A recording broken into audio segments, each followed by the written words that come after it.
A service of KIBMradio.com, the Internet's home for an all old-time radio.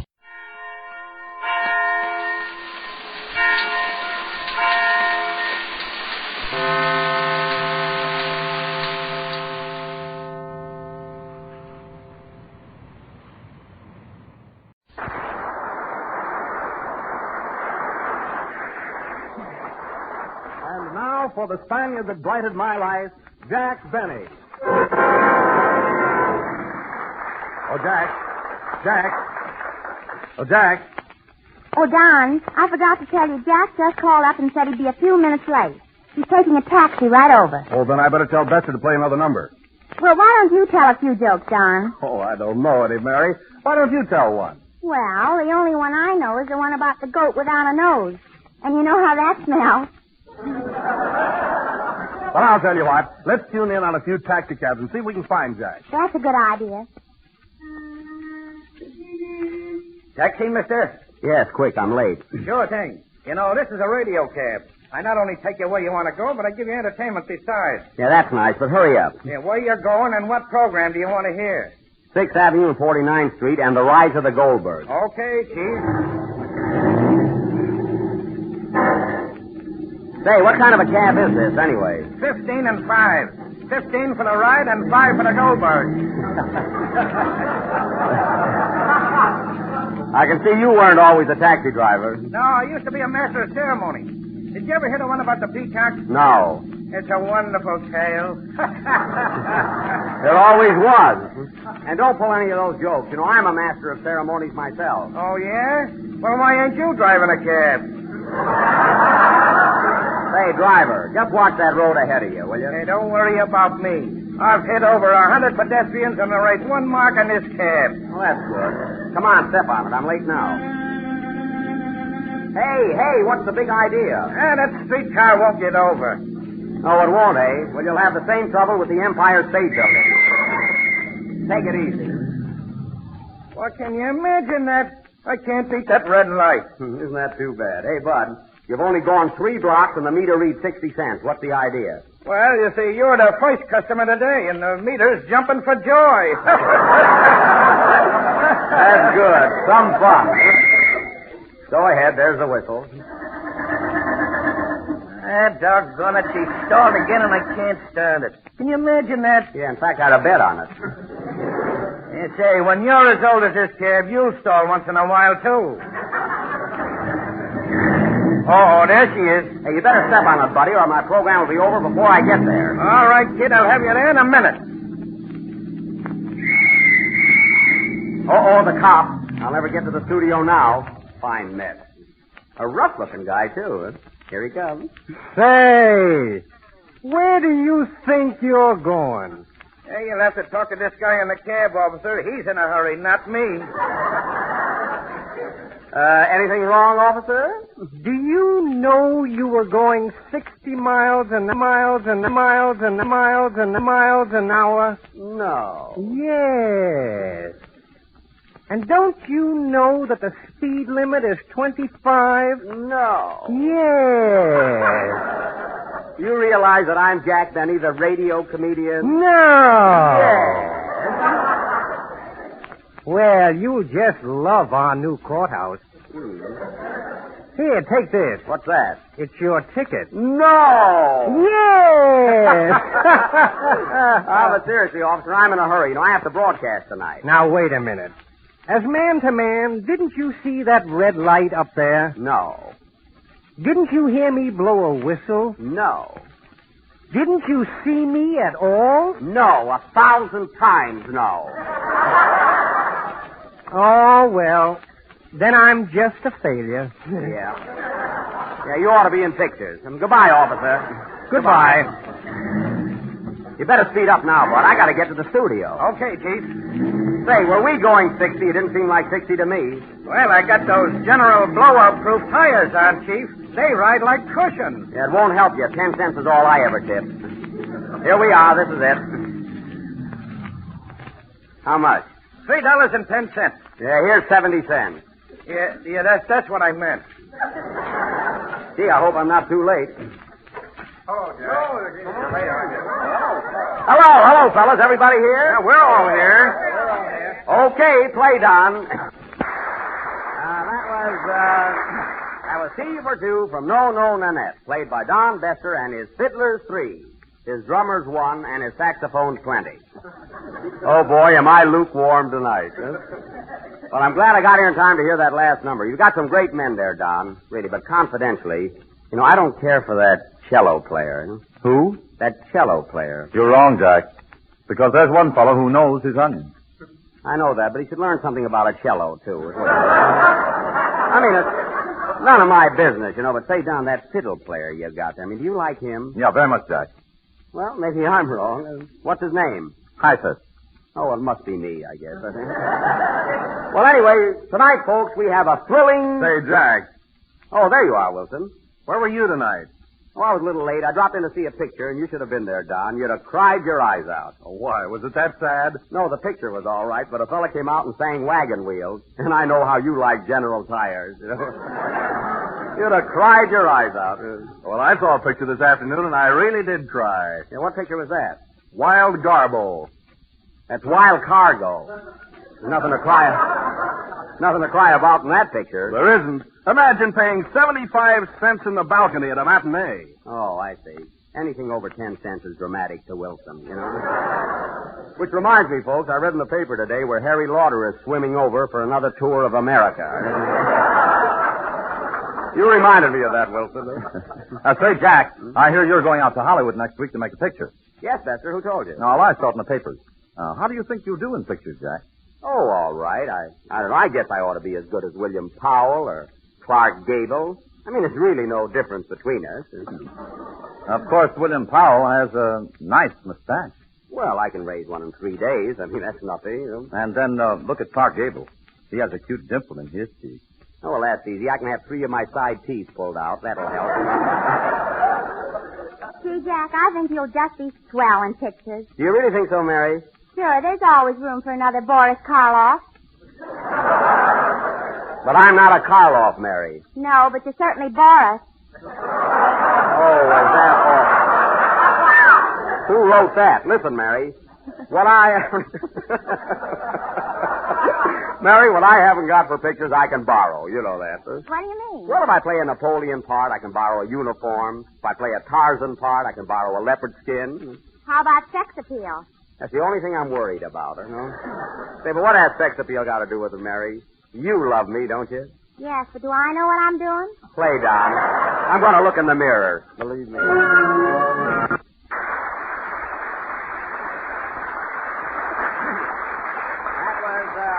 was Frank Parker singing May I from the motion picture We're Not Dressing. Now, let me tell you something, folks. Frank sings with the same quality that a certain tire has, which I don't like to mention on this program. But as a slight hint, you all remember what rank Pershing held in the Army. So just put tire on the end of that. You get the idea. Listen, Parker, your voice is getting better, and to tell you the truth, I'd sooner hear you sing than Don Bester any time. I'll bet you say that to all the singers. All right, stick to your singing. Say, Jack, you just made a personal appearance at the Capitol Theater, didn't you? Yes, Frank, I was there for 2 weeks, and I hate to boast, but the theater was jammed. Standing room only. Were you in to see me? No, I went home and got a seat. Oh, I don't blame you. Frank, Mary was at the Capitol with me. I didn't know that. Were you a big hit, Mary? Colossal. Well, that's fine. I'm glad to hear it. Jack, what does colossal mean? Well, colossal means, give me that dictionary a minute there, will you, Frank? Yeah, here it is. Let's see, colossal, K-O-L, K-O-L-O, colossal. Gee, it isn't even here. I guess there's no such word. What dictionary is that? Webster's. Oh, well, he makes a lot of mistakes. Yeah. Well, anyway, Frank, we both played the Capitol Theater. We had a lot of fun, though, didn't we, Jack? We sure did, Mary. Remember the night you sang Smoke Gets in Your Eyes and the fella hit you in the nose with a grapefruit? Now, what are you laughing at? Squirt got in your eyes. Say, Frank. Yes, Jack. Let me straighten you out on this. You know the fellow that threw that grapefruit? Well, I paid him to do it just to get a laugh out of the audience. The audience, see? Oh, Oh, yeah? Well, what about the other two guys that were throwing things at you? Well, they were freelancing. I had nothing to do with that. Let's drop it, Mary. Frank, where were we on the program before we started to talk about the Capitol? Huh? Page 8. You said you liked my singing. Oh, yes. Here, I got it. You certainly are a great singer. Say, Jack, that reminds me. You know, my folks are very fond of you, but they feel slighted that you went to Don Besser's house and Don Wilson's, and you never paid us a visit. Oh, I'm sorry, Frank. Well, they asked me to bring you over tonight, Jack, and I've got to do it. Oh, no, Frank. No, wait. I went to Wilson's house last week and had to move a piano all around the room, you know. That was a fine rest for me, moving pianos. Well, you won't have to worry about that. There won't be any trouble about that, Jack. We have no piano. Well, that's something. We have an organ. Well, I'm not going to push any organs around either. Why don't you go, Jack? It might be a mouth organ. Oh, that's right. Where do you live, Frank? Right down here in Greenwich Village. Oh, you mean the artist colony where all those painters, poets, and singers live? Yes, my family are all singers. My father was a famous baritone, and my mother was a soprano with the Metropolitan Opera Company. She was? Well, does she know Lucia di Lammermoor? No, we just moved in last week. Oh, I wouldn't expect that. Well, Jack, how about it? You know, my folks would sure like to meet you, and Mary, too. Well, Oh, come on, Jack. What can we lose? Hey, can we take Don Wilson along? No, he eats too much. Yes, especially when he's a guest, yes. Yeah. Well, come on, Jack, let's go. It's getting late anyway. Okay, say Dexter. Yes, Jack. Take care of the rest of this program, will you? I'm going over to Parker's house to meet his folks. Where? Over to Frank Parker's house. Hey, what are you laughing at? Oh, nothing, Jack. I was there last Tuesday night. Good luck to you. Hey, wait a minute, Don. I don't like the way you said that, huh? Listen, don't you think I ought to go? I'm not saying a thing, Jack. You'll find out. Say, boys, Jack's going over to Parker's house tonight. Well, come on, Jack, let's go. Okay, Frank. Come on, Mary. Gee, play, Don.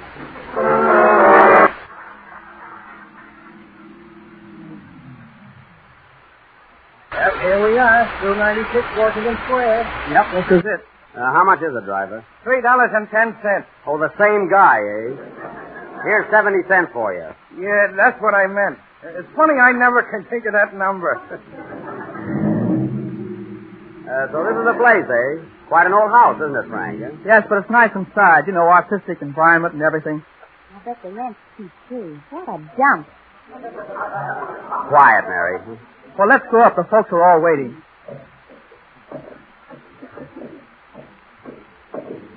Is this the apartment, Frank? No, that's a Chinese laundry. We're one flight up. Oh, I saw a sign, Sing Fat. I thought it was your place, you know what I mean?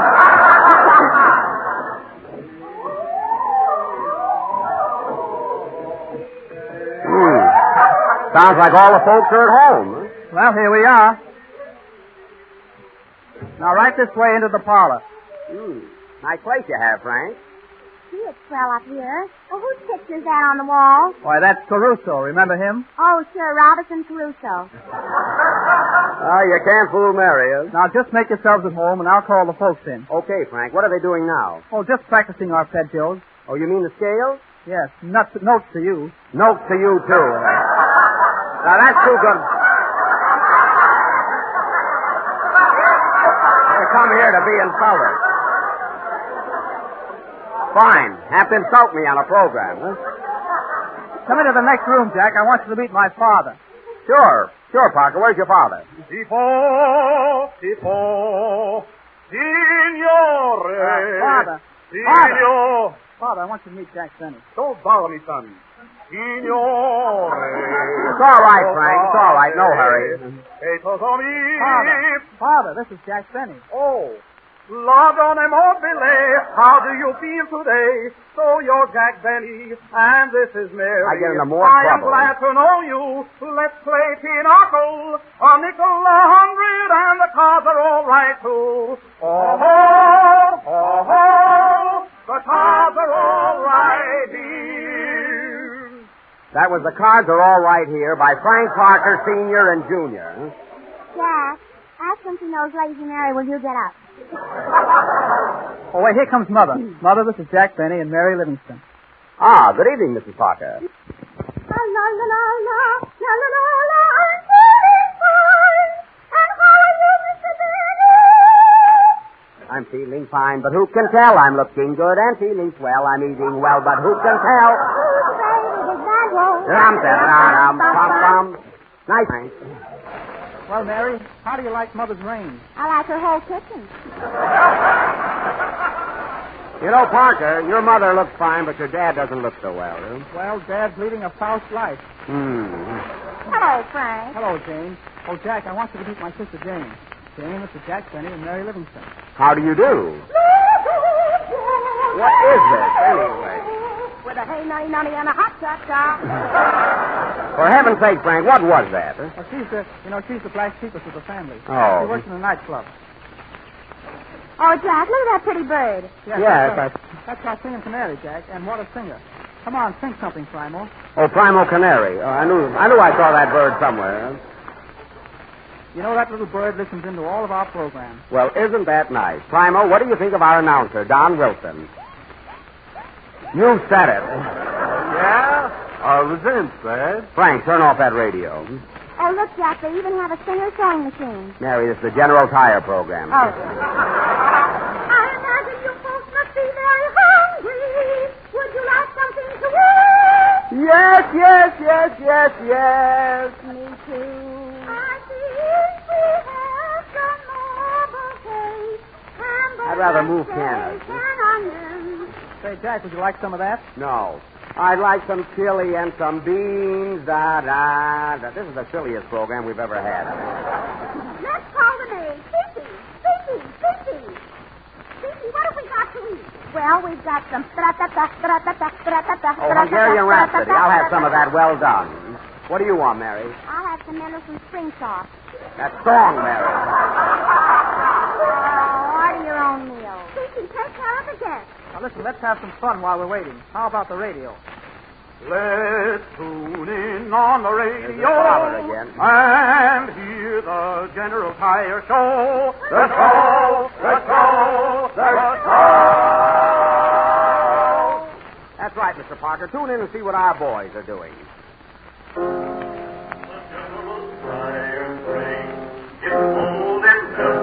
I knew it.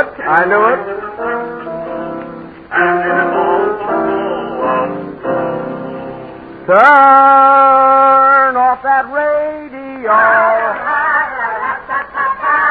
Or I will have to go. Come on, Mary. Come on. I think we'll go anyway. I've had enough of this joint. Me too. Goodbye, Mrs. Parker. Goodbye, everybody. Goodbye forever. Goodbye forever. Goodbye. General, go out to fire. Give us goodbye. That's all I want to know. Play, Don. The Chevrolet program starring Jack Benny with Frank Black and his orchestra.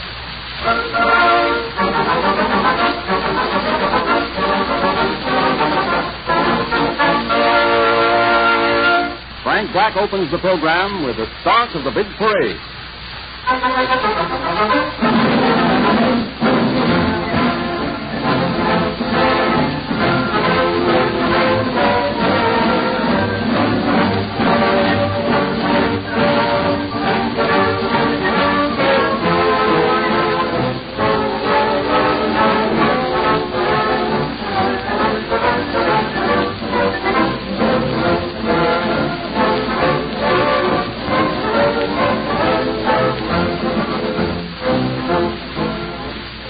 Just a word now about the National Drive a Chevrolet radio contest, which still has well over a week to go.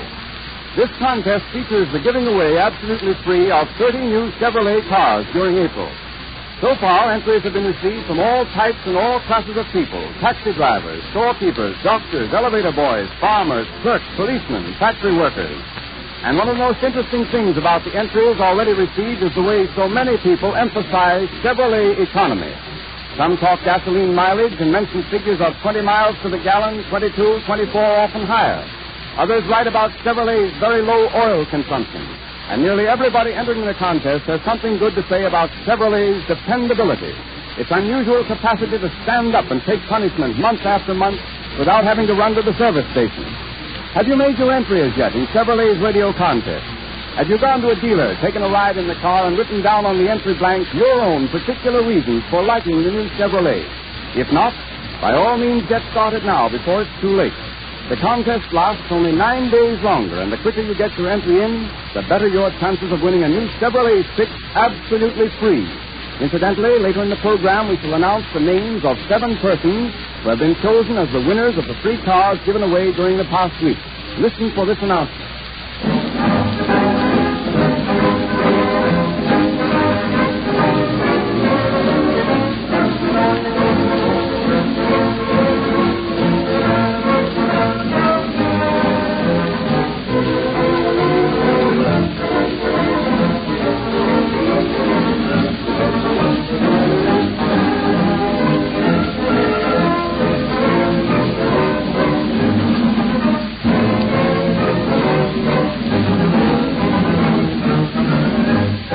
And now, Jack Benny. Hello again. This is Jack Benny, the Earth Galloper, coming to you with all the late news events through the courtesy of the Friday Evening Poll. All the news that prints a fit, or flits a print, or fits a flit. The news that gets in your hair and comes to you by hair mail, telegraph, Gable, Beery, and Crawford. This is the April of Time talking. You mean the market time? This is April, Mary. Okay. All right, Frank, let's go. London, England, April 19th. George Bernard Shaw lands here today, and 2 stowaways leap from his beard. When asked what they were doing in Shaw's beard, they said, believe it or not, we're working on reforestation. You know, folks, taking out the old roots. Oh, well. It's in New York. Smith brothers say they will sue Bernard Shaw for copyright infringement and make him cough up. Mr. Benny, huh? Weekly report from Bombay, India. The Mahatma Gandhi missing 4 days and found disguised as a chocolate Easter egg. April 19th. Baseball season starts here with a bang. Pitcher throws first ball into government building, putting 3 officials out. 2 hits, 5 runs, and President seen looking at timetable. Nome, Alaska, April 20th. Cuban president arrives here safely. Local baseball news, Benton Harbor, Michigan. Barbers College, trim house of David King. Score 6-5 or 7-5 with hair time. Shanghai, China. Baseball season opens here at Clue. First game held at Yangtze Stadium. Yankees beat 1 White Sox. Babe Ruth stocky home run. Glasgow, Scotland. Jigsaw craze rapidly catching on here. Local stores selling one-piece jigsaw puzzles. Hollywood, California. Greta Garbo arrived here today. When informed of new salary cuts, she laid off 3 chiropodists. Cannes, France. A little late with that laugh, fellas. Cannes, former mayor James J. Walker of New York wed Betty Thompson, musical comedy star. Jimmy writes new song entitled, Will You Love Me in December as You Did in France? They will occupy a villa on the Riviera. Oh, Jack. What? I know a song about Riviera. What is it? Riviera here, peace, go sweet, sweet, sweet. Out. Rome, Italy. Italian aviator breaks airplane record by flying at the rate of 7 miles in 1 minute. What time's it, Jack? A man following him in a Chevrolet. Thank you, sir. You're welcome, Howard. I got that one in, didn't I, huh? Yes, sir. Washington, D.C. President Roosevelt takes country off the gold standard. 3 goldfish turn gray overnight. But there's nothing to worry about, folks. It merely means that the money is being equalized all over the world. For instance, the French franc is now worth 4.5 cents, but the Coney Island franc is still a nickel. The German mark gained 1 point, while the 4 Marx brothers dropped 2 and are now on the air as a team. Now, the Swiss franc, if you care for combination sandwiches, has gained 90 pounds and is now 21 cents. But if you prefer a plain Swiss, it'll be 10 cents as usual. Of course, this condition will mean inflation. So the English pound will be $3.89, Sophie Tucker will be $2.65, and Paul Whiteman will be back to $2.90. But the Chevrolet still remains $4.45, making it the best buy ever offered to the public. You said it, Howard. Play, editor, play.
Speaking of the devil, played by Frank Black and his devil-may-care laddies.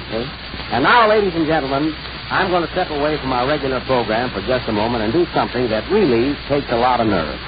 And this is on the level. In fact, I don't know whether I'm going to get away with it or not. But I had dinner this evening with a very dear friend of mine whom you all know, and I promised him that if he came up here to our broadcast tonight, I would not call on him, but the temptation is too great. Really, I can't resist it. So I'm going to ask this gentleman just to say hello to you, if he will. And anyway, it is with great pride and pleasure that I introduce to you that famous star of stage and screen, Mr. Edward G. Robinson. Oh, come on, Eddie. Now, wait a minute. Just for a second, you know. Mighty nice. You nervous? You nervous? Right back on your word. All right, Jack, but you lied to me. I know. I couldn't help it, Eddie.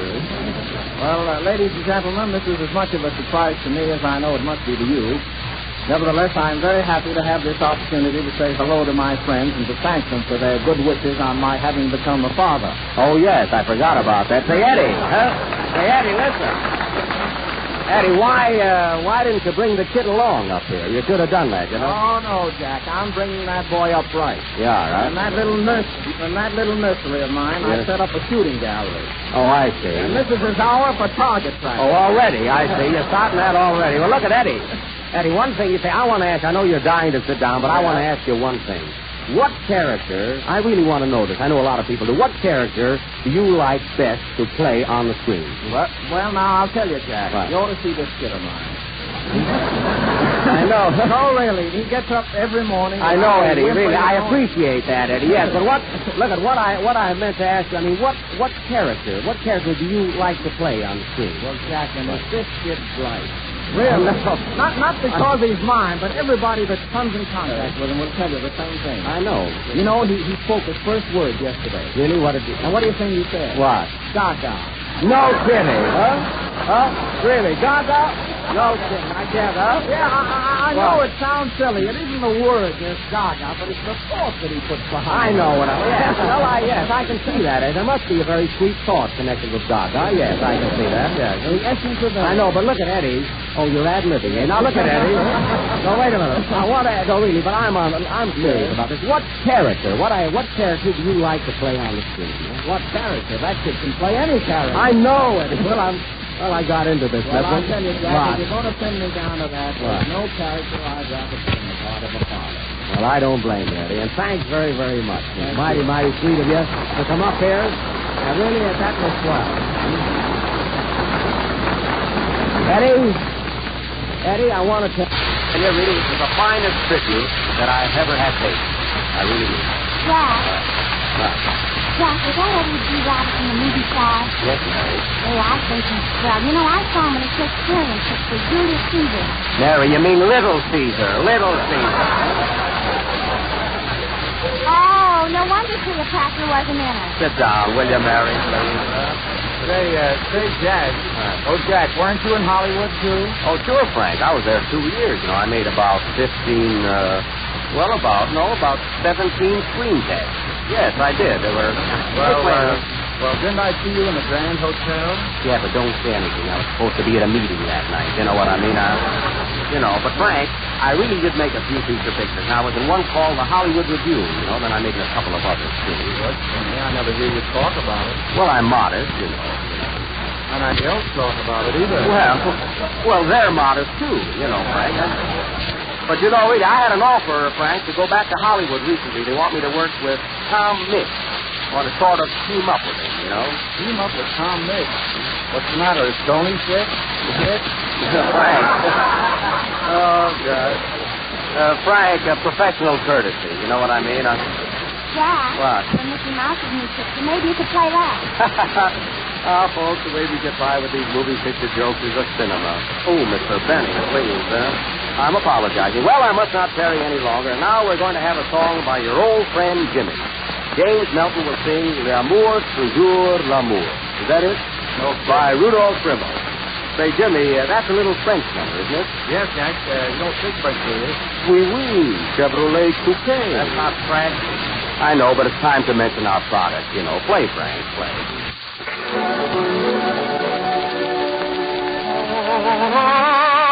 I found you at last. In my heart is a song. I dreamed of love in the past. I have waited for you so long, so long, everlasting. Now my dreams will come true.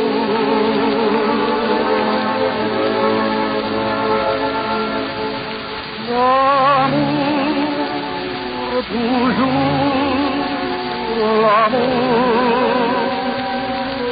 Love, now at last I found you. Hold me and hold me always. Thrill me and fill all my days. And with your smile on me. L'amour, toujours l'amour.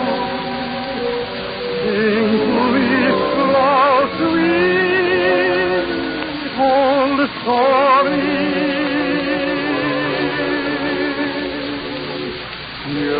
Yearning, burning glory.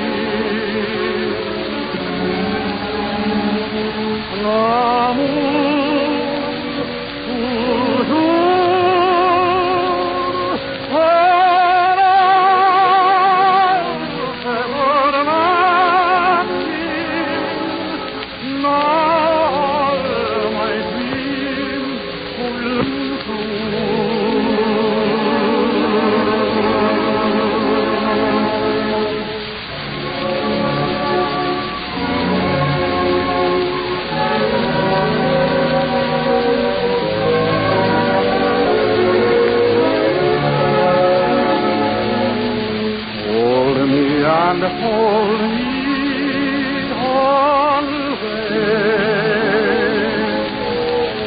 Thrill me and fill all my days. And with your smile on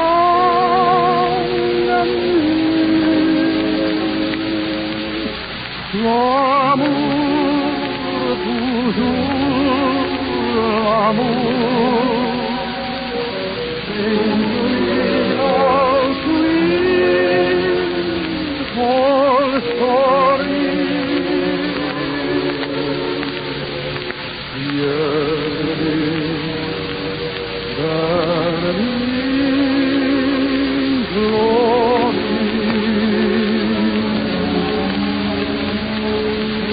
L'amour, toujours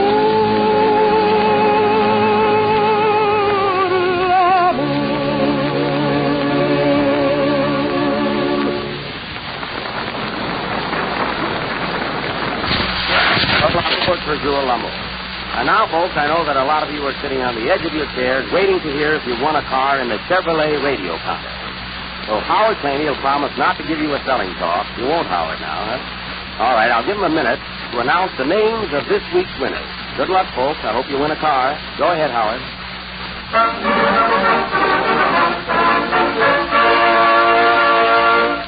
Names of the winners of the free Chevrolet cars given away for the period from April 12th through and including April 18th. Are you ready? Well, first, Centerport, Long Island, New York. Gordon McRae. Second, Frederick, Maryland. William D. Bowers. Third, Minneapolis, Minnesota. S. H. Pedersen. Fourth, New Orleans, Louisiana. D. G. Dumas. Fifth, San Francisco, California. Mrs. William Liza. Sixth, Rosedale, Mississippi. Miss Patty R. Sanders. Seventh, Manistee, Michigan. Mrs. Elizabeth Dudley Matson. Congratulations. Now, all that you winners have to do is visit your Chevrolet dealers, pick out the body type you want, and your car will be delivered to you absolutely free with the compliments of Chevrolet. Next week, another group of winners will be announced. So if you weren't so fortunate tonight, maybe your name will be announced next week. Listen in and see. Well, Howard, you made quite a few people happy tonight. And now, ladies and gentlemen, we have another big surprise for you. This evening, we are going to present that great heart-throbbing drama, the play that made your parents weep and your grandparents cry. That old masterpiece, Why Gals Leave Home. Now, we don't guarantee to make you cry tonight, but you will at least be sore. And as we cannot hand out programs, I will announce the cast. The part of Nell Weathersby, the daughter, will be played by Mary Livingston. Felicia, the mother, by Blanche Stewart. Mr. Zeke Melton will appear as the lover. Pete Claney, the villain, while I, Jack Lewis Stone Benny, the father. Now, the first scene is in the old homestead, a garden in the front, a garage in the back, and 2 letters from the landlord on the stoop. Before the play goes on, we will have a little overture by the orchestra. Okay, Frank.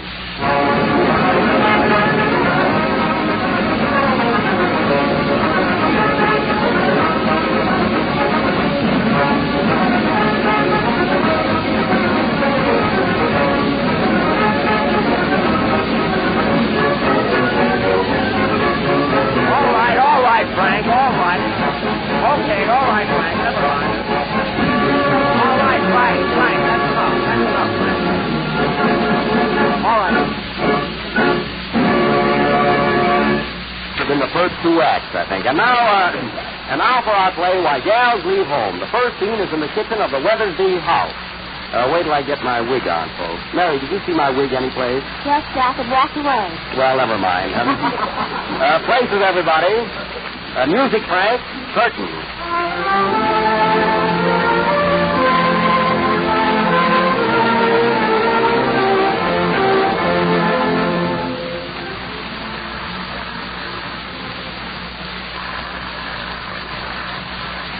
The telephone is ringing, Lemuel. Well, let it ring. It always does at the start of our plays, and I'm getting sick of it. Oh, Lemuel, do you know what day this is? Yes, Felicia, it's our anniversary. Our 20th anniversary. I think I'll go out and kill a chicken. Well, why blame the poor chicken? Oh, I see. Well, I was just thinking. Felicia, our daughter Nell is getting nigh on to 18, and she's still hanging around the old homestead. Why don't that gal get out like other gals do and forget us old folks? Well, Nell loves her home, and she has no reason to leave here. And besides, what could she do out in the world by herself? Well, she could go to the big city. A gal like her could always scrape up a glass of beer. And if she plays her cards right, maybe a pretzel, too.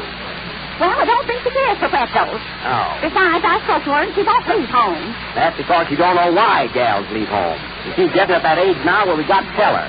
Here she comes now. I'll speak to her. There's no place like home. There's no place like home. When they close all the nightclubs, there's no place like home.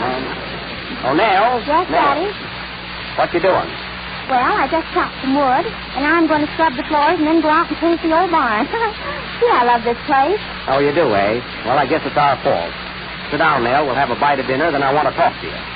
What are we going to have for dinner, Daddy? Oh, just some jigsaw lunch. Mother's putting the pieces of meat together now. I just love hash. Who's that? Must be the landlord. Well, tell him we don't want any.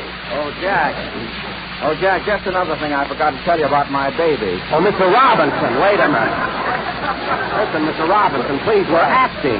We're acting. Oh, well, I couldn't tell. Oh, yes, I see.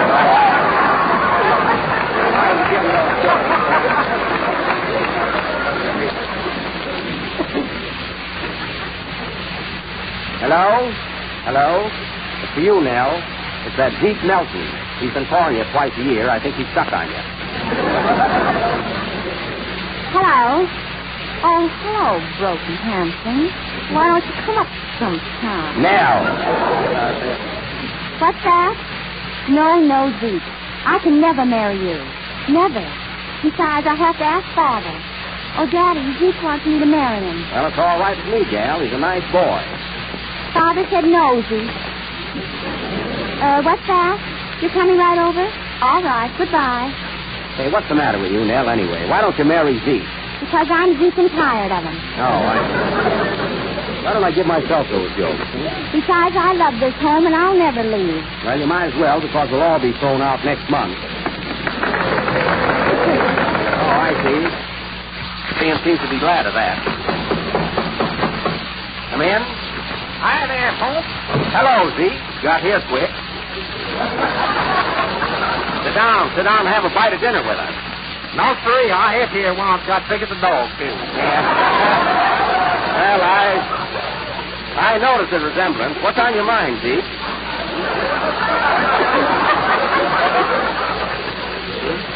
Well, Mr. Weatherby, I'll tell you. I come here to ask for your daughter's hand. Yeah? I love Nell, and I want to marry her. Yeah? Now, do I get her or do I not? Well, take her, Zeke, and good luck to you. Uh-huh, so you're going to stand in the way, eh? Well, I'm going to fight till I get it. Say, Jimmy, are you reading the wrong lines? Lines or no lines, I love Nell. But, Zeke. Now, listen, Nell. We'll have to elope. Be ready at 9 o'clock tonight, and I'll come to your window with a letter. You're supposed to whisper that. Oh. Remember, 9 o'clock tonight. Hey, you better make that 10. I go to bed at 9. Okay. That's all right. Goodbye, Nell. I'd rather marry Dracula than that Zeke Nelson. Well, you can't expect to get one of those movie stars. Huh? You better go to bed, Nell.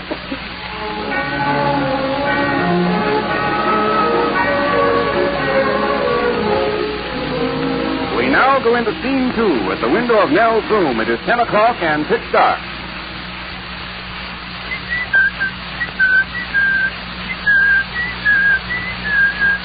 Oh, Nell. Is that you, Zeke Nelson? No, it's me, Hank Flack. Zeke couldn't come tonight.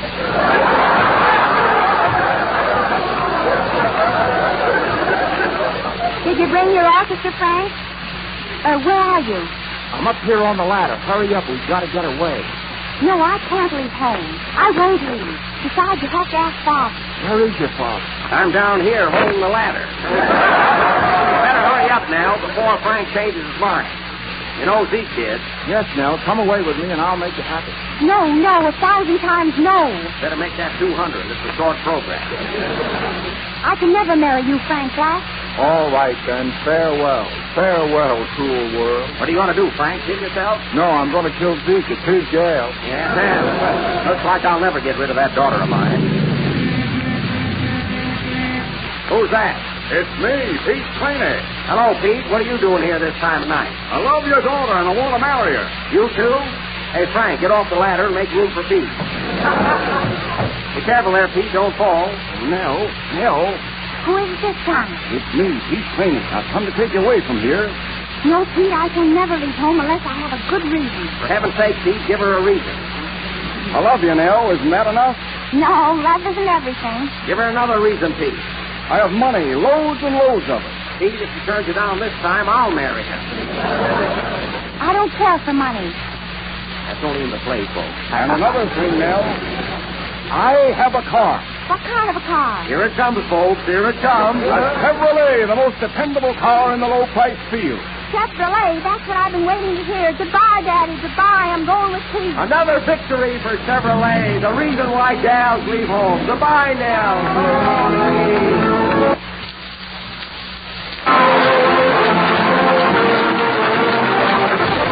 Why Gals Leave Home. And next week we will play Why Gals Come Back. And now Mary Livingston Weatherby will sing It's Great to Be Alive.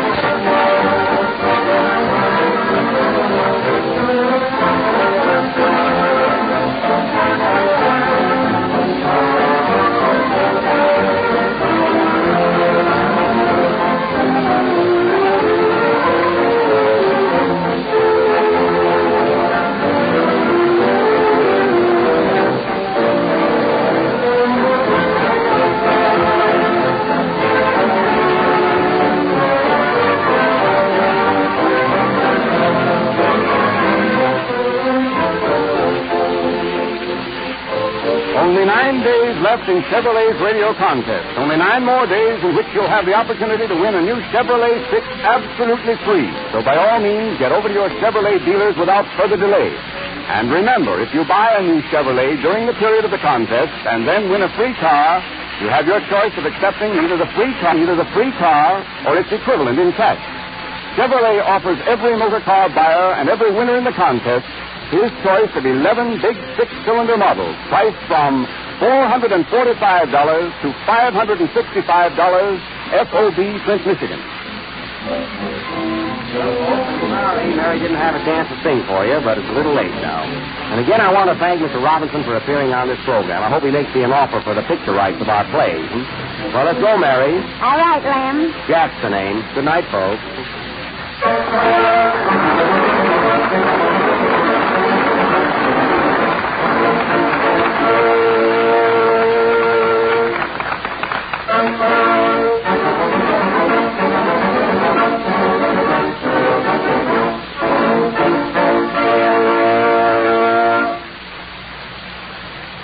This is the National Broadcasting Company.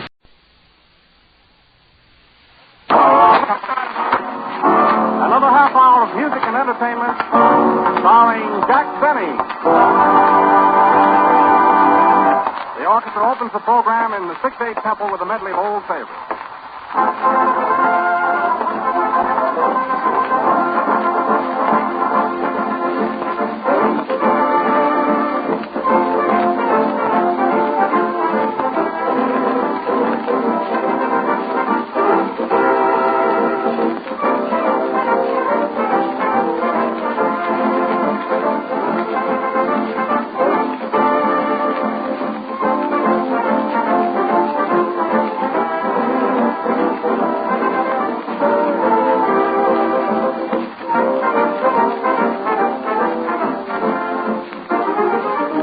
When a tire wears smooth in a hurry or fails to give good mileage, it's due to the lack of knowledge on the part of the man who sold it. The general tire dealer saves his customers many dollars and a lot of worry because he is a factory-trained expert. Attending these factory schools regularly, they keep posted on the newest and latest tire developments. There is no guesswork in the general tire dealer's service. He knows the right tire to put on and the correct air pressure to carry. When you put this factory-trained knowledge behind the tire of General's high quality, you have a combination that means the longest, safest, and most economical mileage you can buy.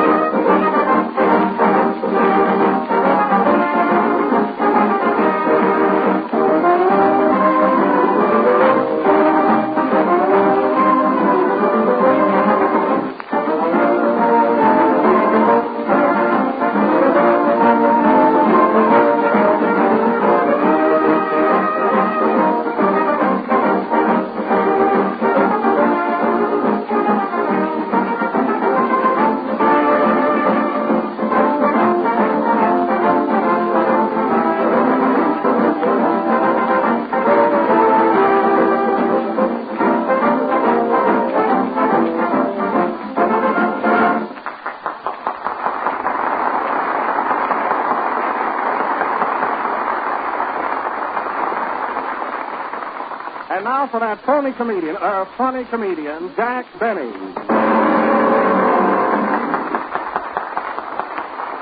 Thank you. Hello, some more. This is Jack Benny, your Hollywood reporter, coming to you with all the late news reports through the courtesy of the Hollywood Close-Up. Sees all, knows all, and brings out your defects. Let's go. Beverly Hills, California. The Bing Crosbys are proud parents of twins. They now have 3 boys and are the Marx Brothers worried. Hey, that's a good laugh to start with, isn't it? The little Crosbys were born in the blue of the night. And Bing was seen giving everybody a Corona cigar. It's the best I can do with that. Ocean Park, California. There's a rumor that Guy Kibbe was seen here going around with Joan Blondell. But don't worry, folks. It was a merry-go-round. They each had a different horse. Are you thrilled? Sam Goldwyn, California. Eddie Cantor, famous stage and screen comedian, gave a big dinner at his home last night. Who is there, Jack? Just I and the girls. That was enough. There was no truth to the report that caviar was served at that dinner. It was just freckles on the waiter's hand. That's what fooled us. Hoosiers, California. What great screen star was seen on what night, with what director, in whose car? And what did he say when he said, "Little man, what now?" P.S. Who cares? Holly's in second base. One now, Jack. Who wants to read one? Go ahead. Huh? Beverly Hills Cooper, famous screen star, is that way about Mary Livingston. Is that the truth, Mary? No, but I hope he's listening in. Nice girl, huh? Nice girl. Is blowout-proof, non-skidding, and has the patented low price of construction. Well, you can't top that. Have you got one to read, Jimmy? Yeah. My middle name is Love. That's the truth, folks. Play, Jimmy.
Playing My Middle Name is Love. Swell guy, that Greer. You know, Jimmy and I were out together for the first time since I've been here in Hollywood, and we had a lot of fun. Last night, we went 50-50 on everything. I bought the dinner, he paid the car fare. I furnished the cigars, he had the matches. He took me to a show, I bought the tickets. He sure meet you halfway. Wait a minute, Jack. Several times I reached for the check, and you just happened to beat me to it. Well, reach a little further next time, Jimmy. You know what I mean? Get your money out in 2-4 time instead of the old-fashioned waltz, you know? But outside of that, you're a nice fella. Really, folks, Jimmy would give you his shirt. That is, if you were a Chinaman and didn't charge too much, you know. Say, Jimmy, we've been together now for 8 weeks, and next Friday night is my last program from Hollywood, so I think you ought to say a few words to our audience. Come on, Jimmy, just a word or two, you know. All right. Ladies and gentlemen, I want to say that in all the years... That sounds to me and a great thought, too, believe me. Huh? I mean, how many leaders can talk like that? You know, folks, a lot of people have asked me in fan mail and in person what Jimmy Greer looks like, and I think it is only fair to describe him to you. Jimmy is tall, rather handsome, and when you first meet him, you don't like him at all. But after you're with him a while, he's no bargain either. In appearance, I would say that Jimmy is the Cary Grant type. He looks more like General Grant. And speaking of generals, it's the best tire on the market today. I bet some people forget Carrie having Jimmy Greer. I'll give that, you know. The university is attending the where he is took course in His father is Horatio Alger, and he also has a copy of H.G. Wells outlining... Jack, I read a great book last night. Shakespeare's King Lear. Isn't that book a little over your head, Mary? No, I hold it in my lap. Oh, all right. Answer the phone, Mary. You answer it, the slave driver. Hello? Hello. Hey, do I go to work tonight? Who is this? Oh, yes, our murder mystery, of course. Is your wife at home? I'll see. Oh, Minnie. She's home. Come over right away, both of you, and go to work. I need you. Goodbye. And now, ladies and gentlemen, continuing with our mystery. The Stooge murder case, or Who Killed Mr. Stooge. Now, to you people who have been following this horrible mystery, I say hang on. But to you who have foolishly neglected it by attending to your business, I will describe what has gone on so far. Mr. J. Gafilto Stooge, of the famous radio Stooges, was murdered on the night of June 15th in his villa on the Rue de Lauze, which strangely reminds us of this mystery. And the only clues we have so far are 6 shots found in a bottle in Mr. Stooge's hip pocket and a jar of goldfish that won't talk. Hey, Mary, have you any clues? No, just a run in my stocking. Now, what was the motive behind this murder? It was not homicide. It was not suicide. Maybe it was herpicide. Mary, go down by the seaside and pull a permanent wave over your head. We will continue this mystery right after the next number, which will be sung by Philo Parker, the Thin Man. Play, Officer Donovan.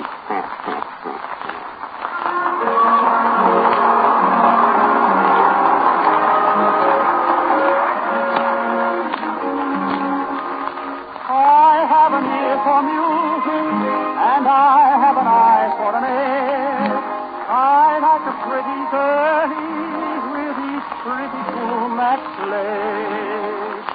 They go together like sunny weather, go through the month of May. I studied girls and music, so I'm qualified to say.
That was Frank Pinkerton singing A Pretty Girl Is Like a Melody from the Ziegfeld Follies.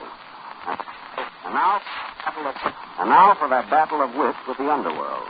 Who'll kill Mr. Stooge? Does crime pay? No, but cream does. It's 14 cents a bottle. The take place in Sergeant O'Hare's office in 110th Precinct Police Station. Or maybe I was transferred by now. I don't know. Curtain. Play, Mr. G.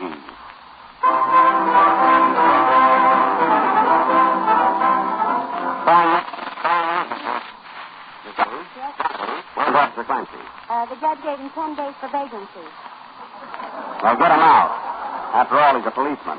Okay, give me the keys. Fine, locking up our own people. No money in that. Clancy. Yeah? You come out now, Toots. Clancy, what are you in for? Oh, nothing. I was walking my beat for 2 weeks and nothing happened, so I was arrested for loitering. Well, keep out of those neighborhoods. Clancy, we received thousands of letters from indignant taxpayers who are fervently looking for a conviction in the Stooge murder case. What do you mean, fervently? I don't know. That's what's worrying me. Now, listen, Clancy, I want you to bring in every crook in town. Get going. Okay, Sarge, I'll need some help. All right, how many patrol wagons have we? 4. Take 3 and leave me one. I'm going out stepping tonight. Now, get going. Answer that, Miss Donahue. Hello? 110th Precinct Police Station. Yes? He did? What time did it happen? You don't say. Is he still there? What? No. All right, you bet I will. Goodbye. What was that? I don't know. I just had the wrong number. I'll take that next call, Miss Donahue. Hello? Hello, Sergeant O'Hare speaking. Who? O'Hare. I never do get that name. O'Hare. What is it a bald-headed man hasn't got? Dandruff. All right, then. This is Dan Druff talking. What do you want? A man was murdered here 7 weeks ago. Now, what are you going to do about it? Don't be so impatient. We've been working our fingers to the bone. Oh, shooting craps, eh? You little mind reader. Listen, what are you going to do about this dead man? Well, as Hawkshaw once said, leave it to me. And as Shakespeare once said, tell fruit to thee. Goodbye. Bye.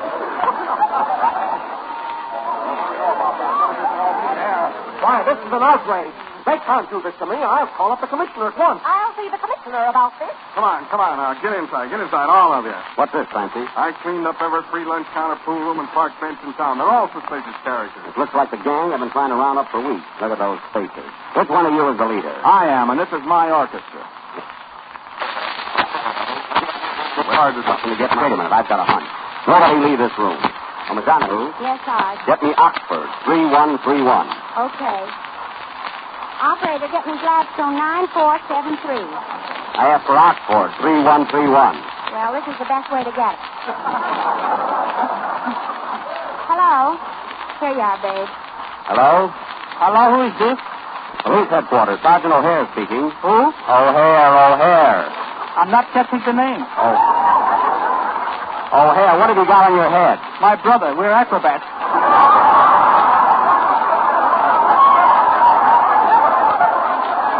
Wrong number. Goodbye. Oh, Sarge. What is it, Clancy? What about this tough-looking egg over here? Maybe he knows something. He does look pretty suspicious of that. Where did you find him? Oh, hanging around the studio. Oh, yeah? Come here, you.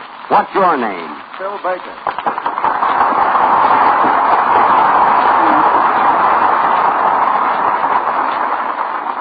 Oh, got your gang with you, eh? What do you know about this Stooge murder case? Why, Jack, this is embarrassing. I was just sitting out front watching your program. Don't give me that stuff. What do you know about the Stooge murder case? Nothing. And neither do you. Where were you on the night of June 15th at 8 o'clock? In Chicago at the armor plant where you can buy the finest hams, the finest... Stop it, Clancy. Stop it. Why? You can't mention Armour here. Why not? There are more features to the General tire than any other tire on the market. It's the low pressure that makes General's blow-off proof, and they can be purchased on convenient terms through the General Tire dealer. I guess we're even, Baker. Not yet. I came up here to get that $10 you borrowed from me at the Davis Theater in Pittsburgh. Don't evade the issue. Why did you kill Mr. Stooge? Don't evade the $10. Why didn't you write when you promised me? Nick, Bill, you're crabbing the mystery. What mystery? I want my $10. He'll give it to you next week, Bill. He just paid off steady on.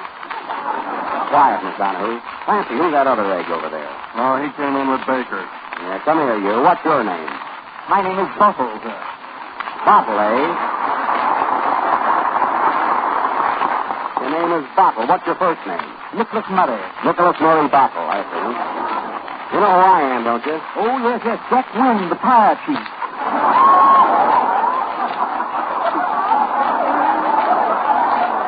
Hey, Bottle, why didn't you save that one for our program? Quiet, sir. I'm not working for you now. Attaboy, Bottle. Now, wait a minute, you. My name is O'Hare, Sergeant O'Hare. Glad to know you, Sergeant. What's that name, sir? O'Hare. What have you got in your head? Liquid gasoline. Oh, I'm going to have trouble with you, too. Yeah, what is it? What are you laughing at, Bottle? What is it? It was funny when that gentleman over there said Gander. Now, listen, you two. I've had enough of this. My name is O'Hare.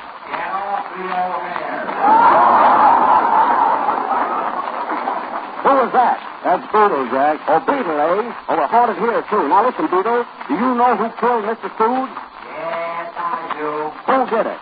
Mr. Stooge was killed by Operator 13 in the cattle line.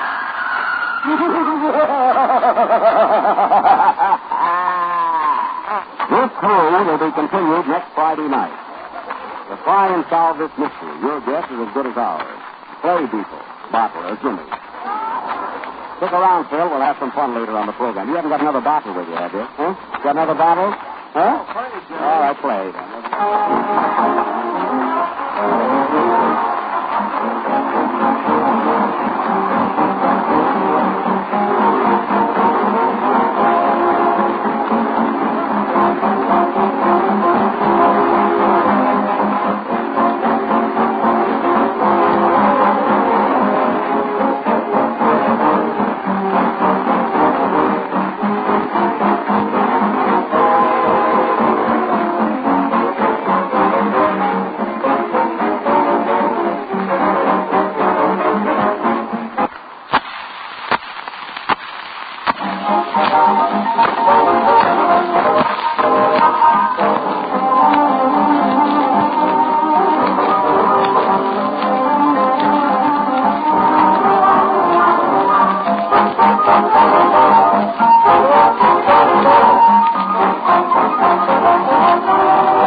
Twins, played by Jimmy Greer and his orchestra. Well, what do we do now, Phil? You know, you can't leave me flat now that you've butted in here. I don't care, Jack. It's great to see you again and talk over old times. Sure is. Remember the fun we had a few years ago in Kansas City when I was there playing the Orpheum Theater and you were laying off? Yeah. You remember in Chicago when it was vice versa? What vice versa? That was the Palace. That's right. But, Phil, will you ever forget that theater we played together in St. Paul? We were on the same bill together. Oh, sure. Yeah. Remember my name was in lights and you were kicking to the manager? Yep, your name was in lights, all right. Yes, sir. And, Jack, do you remember after your second joke, your name came down and they put Mickey Mouse up? Oh, yeah. Say, what's Mickey Mouse doing now, Phil? Oh, he's making another comedy picture. Gee, that's funny. Here we are, the three of us in Hollywood, making pictures. Yep, Mickey Mouse and the two rats. Say, Jack, you used to play pretty good fiddle in those days. Are you still playing it? You mean violin? Well, it was fiddle in those days. Yeah. Well, I still play it occasionally. You still use your accordion? Oh, once in a while. I bet the audience can't guess what they're going to do. Not much. Say, Phil. What? How about you and me playing a little violin and accordion number, you know, for old time's sake? Sure, I'll be glad to. I told you, Bottle. Oh, sure. They've been rehearsing it all week. I don't know. What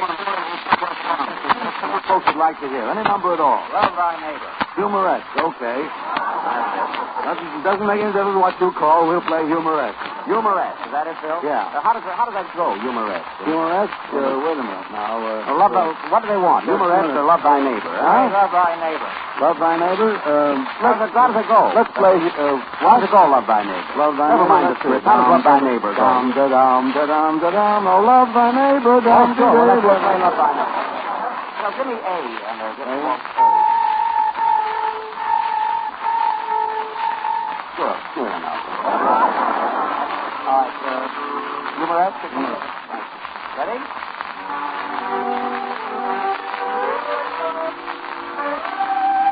Surprise?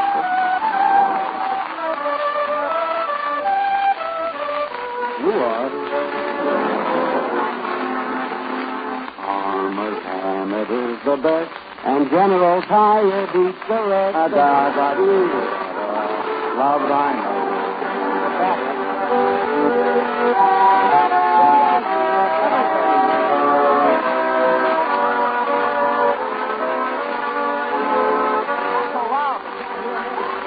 I told you to take up the cornet.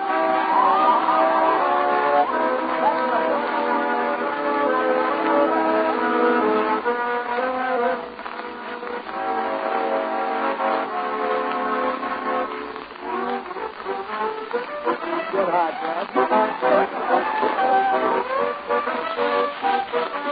Don't you take the coffee nice when you have a piece of ice.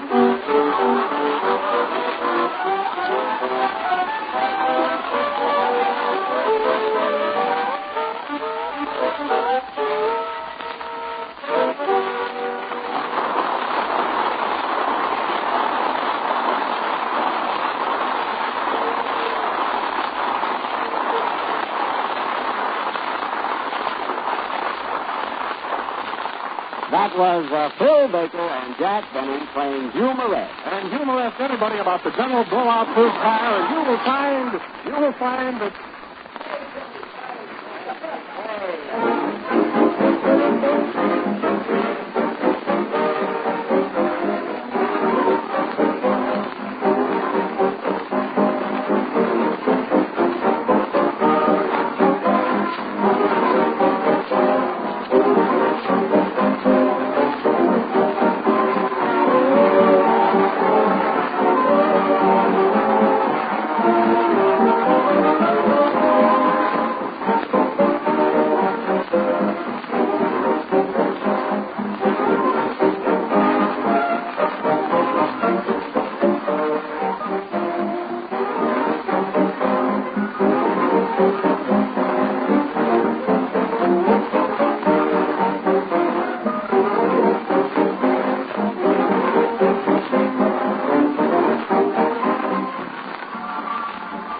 Field, it's a specialist who is best qualified to serve the public. The general tire dealer in your community is a factory-trained tire expert. He owns his own business, and his first concern is to see that you get the most for your tire dollars. If you've never done business with him, why not stop in his store tomorrow? Let him show you how important proper tire equipment is to your safety and comfort. He can tell you why one tire can wear out in half the time of others. He can show you how easy it is to correct many things that cause irregular wear, grinding fatigue, skinning, and unexpected blowouts. The general tire dealer is a real tire specialist. He can save you many dollars and assure you greater tire safety because of his factory-trained knowledge. If you want greater safety, greater economy, and greater mileage, the general tire dealer is the man to go to.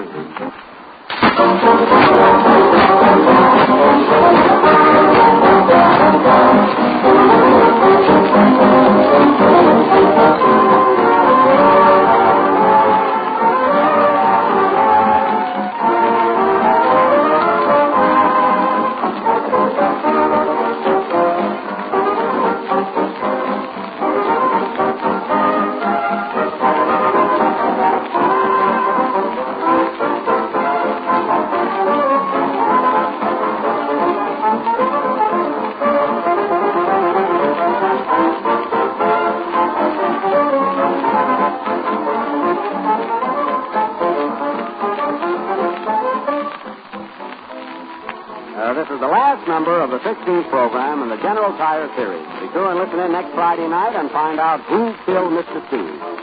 Come on, Mary. I'll take you home now. Sorry, Jack. I'm going home with Bottle. Where's Beetle? He went up the country for the weekend to make noises. Oh, good night, folks.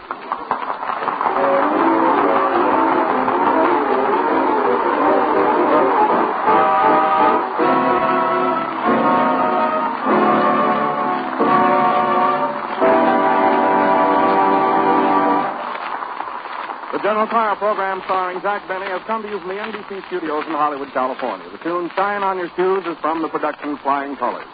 Don Wilson speaking. This is the National Broadcasting Company.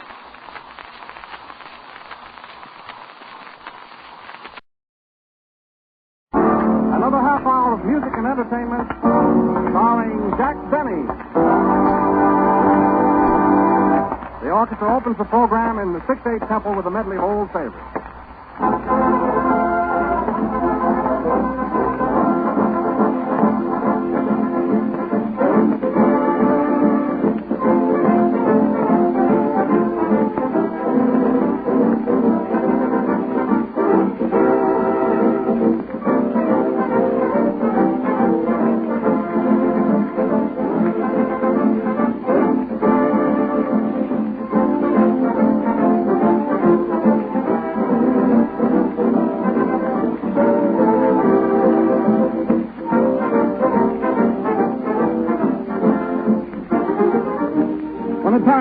Smooth in a hurry or fails to give good mileage, it's due to the lack of knowledge on the part of the man who sold it.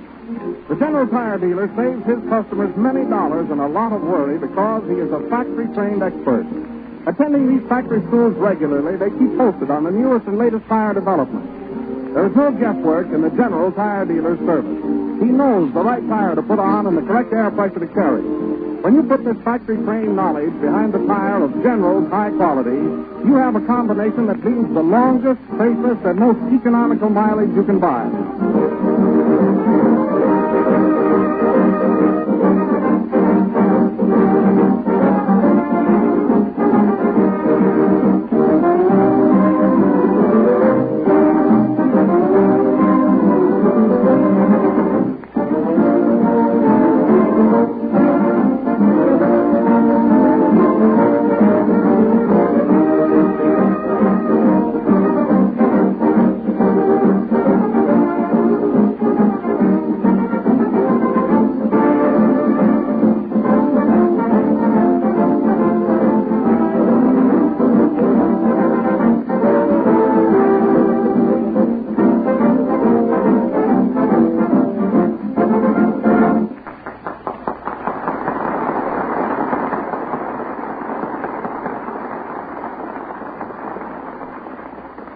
And now for that funny comedian, Jack Benny.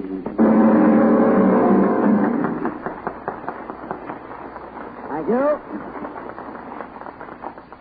Hello, some more. This is Jack Benny, your Hollywood reporter, coming to you with all the late news reports through the courtesy of the Hollywood Close-Up. Sees all, knows all, and brings out your defects.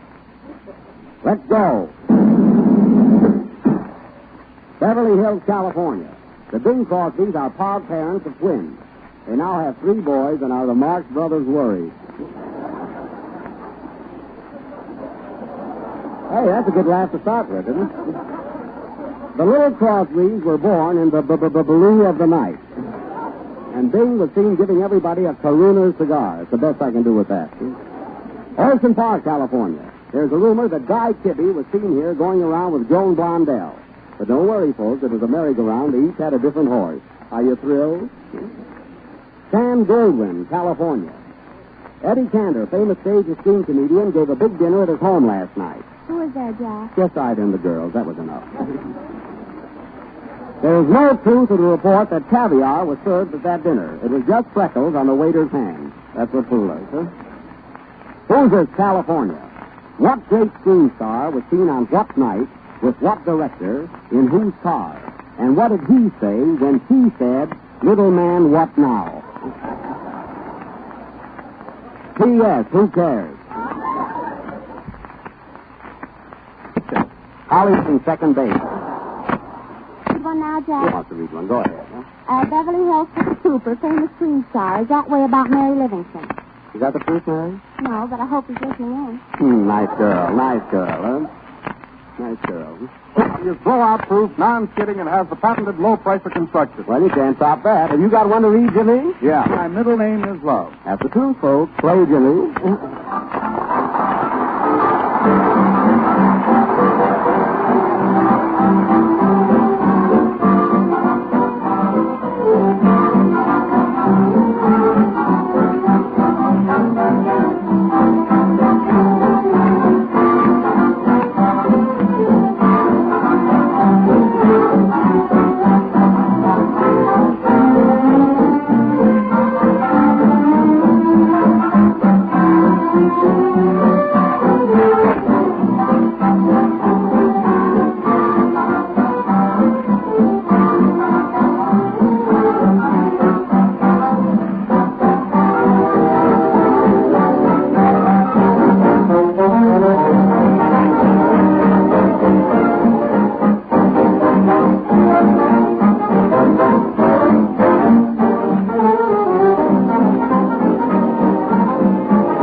The boys playing My Middle Name is Love. Swell guy, that Gear. You know, Jimmy and I were out together for the first time since I've been here in Hollywood, and we had a lot of fun.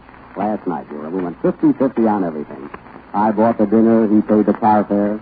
I furnished the cigars, he had the matches. He took me to a show, I bought the tickets. He sure meets you halfway. Wait a minute, Jack. Several times I reached for the check, and you just happened to beat me to it. Well, reach a little further next time, Jimmy. You know what I mean? Get your money out in 2-4 time instead of the old-fashioned waltz, you know? But outside of that, you're a nice fellow. Really, folks, Jimmy would give you his shirt. That is, if you were a Chinaman and didn't charge too much, you know. Say, Jimmy, we've been together now for 8 weeks, and next Friday night is my last program from Hollywood, so I think you ought to say a few words to our audience. Come on, Jimmy, just a word or two. You know. All right. Ladies and gentlemen, I want to say that in all the years... That's fine, Jimmy, and a great thought, too, believe me. Huh? I mean, how many leaders can talk like that? You know, folks, a lot of people have asked me in fan mail and in person what Jimmy Gear looks like, and I think it is only fair to describe him to you. Jimmy is tall, rather handsome, and when you first meet him, you don't like him at all. But after you're with him a while, he's no bargain either. You know? In appearance, I would say that Jimmy is the Cary Grant type. He looks more like General Grant. And speaking of generals, it's the best tire on the market today. I bet some people forget Cary being Jimmy Greer. I'll give you that. The university is attending the university where he is a course in second. His father is Horatio Alger, and he also has a copy of H.G. Wells outlining... Oh, Jack, I read a great book last night. Shakespeare's King Lear. Isn't that book a little over your head, Mary? No, I hold it in my lap. Oh, all right. Answer the phone, Mary. You answer it, you slave driver. Hello? Hello. Hey, do I go to work tonight? Who is this? Oh, yes, our murder mystery, of course. Is your wife at home? I'll see. Oh, Minnie. She's home. Come over right away, both of you, and go to work. I need you. Goodbye. And now, ladies and gentlemen, continuing with our mystery. The Stooge murder case, or Who Killed Mr. Stooge. Now, to you people who have been following this horrible mystery, I say hang on. But to you who have foolishly neglected it by attending to your business, I will describe what has gone on so far. Mr. J. Gefilto Stooge, of the famous radio Stooges, was murdered on the night of June 15th in his villa on the Rue de Lauze, which strangely reminds us of this mystery. And the only clues we have so far are 6 shots found in a bottle in Mr. Stooge's hip pocket, and a jar of goldfish that won't talk.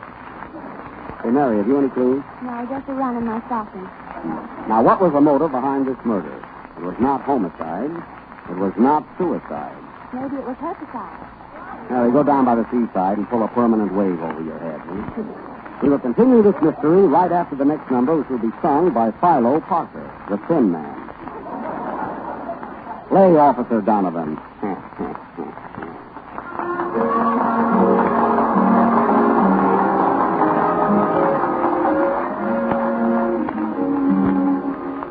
I have an ear for music, and I have an eye for an air. I like the pretty girlies with each pretty tune that plays. They go together like sunny weather, so to the month of May. I study girls and music, so I'm qualified to say. A pretty girl is like a melody that haunts you night and day, just like the train of a haunting refrain. You start a marathon and run around your brain.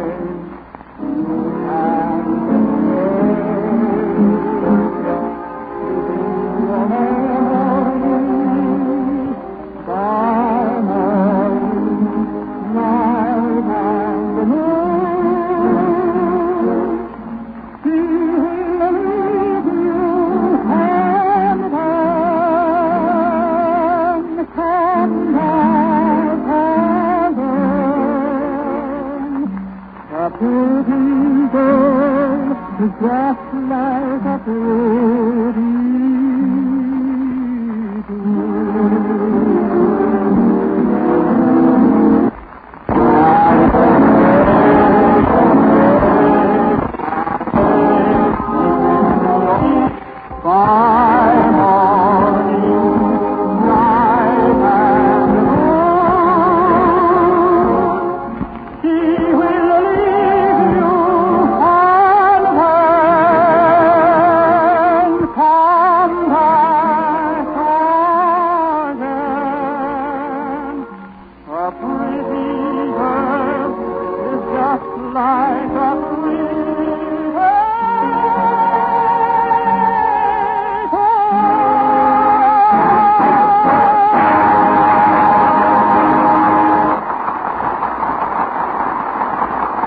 Extra good tonight, Frank.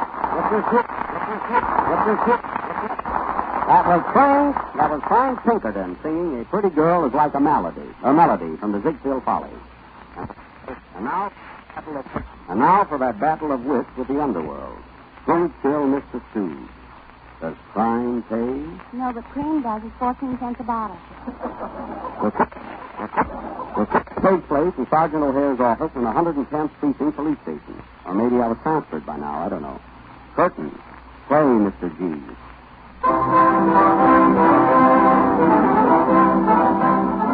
Fine. Yes? Where's Officer Clancy? The judge gave him 10 days for vagrancy. Well, get him out. After all, he's a policeman. Okay, give me the keys. Fine, locking up our own people. No money in that. Clancy. Yeah? Come out now, Tip. Clancy, what are we in for? Oh, nothing. I was walking my beat for 2 weeks and nothing happened, so I was arrested for loitering. Yeah, well, keep out of those neighborhoods. Clancy, we received thousands of letters from indignant taxpayers who are fervently looking for a conviction in the Stooge murder case. What do you mean, fervently? I don't know. That's what's worrying me. Now, listen, Clancy, I want you to bring in every crook in town. Get going. Okay, Sarge, I'll need some help. All right, how many patrol wagons have we? 4. Take 3 and leave me one. I'm going out stepping tonight. Now, get going. Answer that, Miss Donahue. Hello? 110th Precinct Police Station. Yes? He did? What time did it happen? You don't say. Is he still there? What? No. All right, you bet I will. Goodbye. What was that? I don't know. I just had the wrong number. I'll take that next call, Miss Donahue. Hello. Hello, Sergeant O'Hare speaking. Who? O'Hare. I never do get that name. O'Hare, what is it a bald-headed man hasn't got? Dandruff. All right, then. This is Dan Druff talking. What do you want? A man was murdered here 7 weeks ago. Now, what are you going to do about it? Don't be so impatient. We've been working our fingers to the bone. Oh, shooting craps, eh? You little mind reader. Listen, what are you going to do about this dead man? Well, as Hawkshaw once said, leave it to me. And as Shakespeare once said, shell fruit to thee. Goodbye. Bye.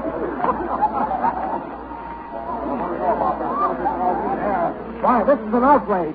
They can't do this to me. I'll call up the commissioner at once. I'll see the commissioner about this. Come on now. Get inside, all of you. What's this, Fancy? I cleaned up every free lunch counter, pool room, and park bench in town. They're all suspicious characters. It looks like the gang I've been trying to round up for weeks. Look at those faces. Which one of you is the leader? I am, and this is my orchestra. It's hard to something to get. Wait a minute, I've got a hunch. Nobody leave this room. Oh, Miss Donahue. Yes, Sarge. Get me Oxford, 3131. Okay. Operator, get me Gladstone 9473. I asked for Oxford, 3131. Well, this is the best way to get it. Hello? Here you are, babe. Hello? Hello, who is this? Police headquarters, Sergeant O'Hare speaking. Who? O'Hare. I'm not catching the name. Oh. O'Hare, what have you got on your head? My brother. We're acrobats.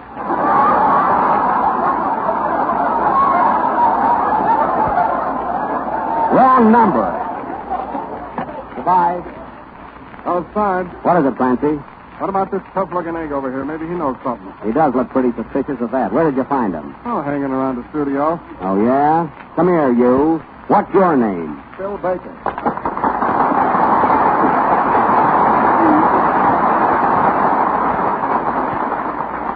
Oh, got your gang with you, eh? What do you know about the Stooge murder case? Why, Jack, this is embarrassing. I was just sitting out front watching your program. Don't give me that stuff. What do you know about the Stooge murder case? Nothing. And neither do you. Where were you on the night of June 15th at 8 o'clock? In Chicago at the armor plant where you can buy the finest hams, the finest... Stop it, Clancy. Stop. Why? You can't mention Armour here. Why not? There are more features to the General tire than any other tire on the market. It's the low pressure that makes General's blowout-proof, and they can be purchased on convenient terms through the General Tire dealer. I guess we're even, Baker. Not yet. I came up here to get that $10 you borrowed from me at the Davis Theater in Pittsburgh. Don't evade the issue. Why did you kill Mr. Stooge? Don't evade the $10. Why didn't you write when you promised me? Nick, Phil, you're trapping the mystery. What mystery? I want my $10. He'll give it to you next week, Phil. He just paid off steady on. Quiet, Miss Donahue. Clancy, who's that other egg over there? No, he came in with Baker. Yeah, come here, you. What's your name? My name is Bottle, sir. Bottle, eh? Your name is Bottle. What's your first name? Nicholas Murray. Nicholas Murray Bottle, I see. You know who I am, don't you? Oh, yes. Jack Wynn, the tire chief.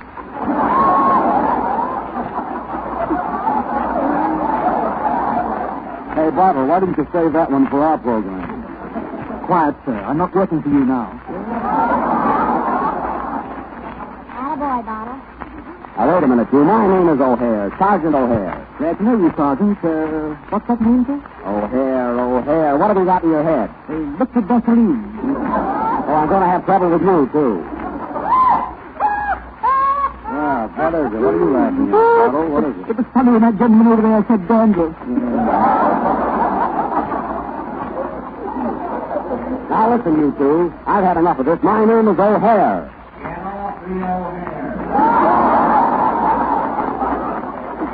Who was that? That's Beetle, Jack. Oh, Beetle, eh? Oh, we're haunted here, too. Now, listen, Beetle. Do you know who killed Mr. Stooge?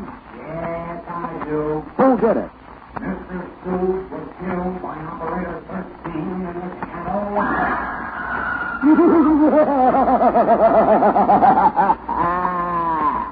This story will be continued next Friday night. To try and solve this mystery, your guess is as good as ours. Play Beetle, Bottle, or Jimmy. Stick around, Phil. We'll have some fun later on the program. You haven't got another bottle with you, have you? Huh? Got another bottle? Huh? All right, play then.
by Jimmy Greer and his orchestra. Well, what'll we do now, Phil? You know, you can't leave me flat now that you've butted in here. I don't care, Jack. It's great to see you again and talk over old times. Sure is. Remember the fun we had a few years ago in Kansas City when I was there playing the Orpheum Theater and you were laying off? Yeah. You remember in Chicago when it was vice versa? What vice versa? That was the Palace.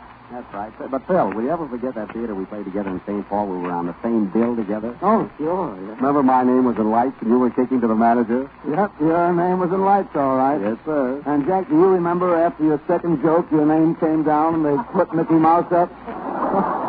Oh, yeah. Say, what's Mickey Mouse doing now, Phil? Oh, he's making another comedy picture. Gee, that's funny. Here we are, the three of us in Hollywood, making pictures. Yep, Huh? Mickey Mouse and the two rats. Say, Jack, you used to play pretty good fiddle in those days. Are you still playing it? You mean violin? Well, it was fiddle in those days. Yeah. Well, I still play it occasionally. Do you still use your accordion? Oh, once in a while. I bet the audience can't guess what they're going to do. Not much. Say, Phil. What? How about you and me playing a little violin and accordion number, for old time's sake? Sure, I'll be glad to. I told you about it. Oh, sure. They've been rehearsing it all week. I don't know. Folks would like to hear. Any number at all. Love Thy Neighbor. Humoresque. Okay. Doesn't make any difference what you call. We'll play humoresque. Humoresque. Is that it, Phil? Yeah. How does that go, humoresque? Humoresque? Wait a minute now. What do they want? Humoresque or Love Thy Neighbor? Huh? Love Thy Neighbor. Love Thy Neighbor? How does it go? Let's play... How does it go, Love Thy Neighbor? Love Thy Never Neighbor. mind the script. How does Love Thy Neighbor go? Dum-da-dum-da-dum-da-dum. Oh, love thy neighbor. Sure. Let's play Love Thy Neighbor. Well, give me A, and give me A. Good. Sure enough. All right, humoresque and humoresque. Ready?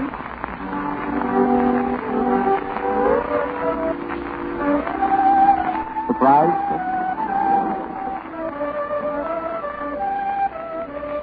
You are. Armored is the best, and General Tire beats the rest. Love thy neighbor.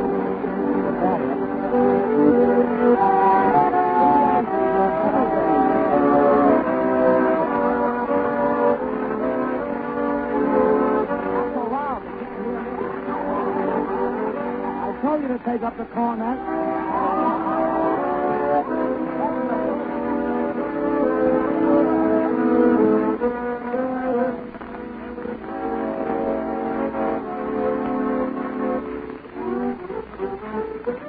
Good hot, Jack. Don't you take the coffee nice when you have a piece of ice.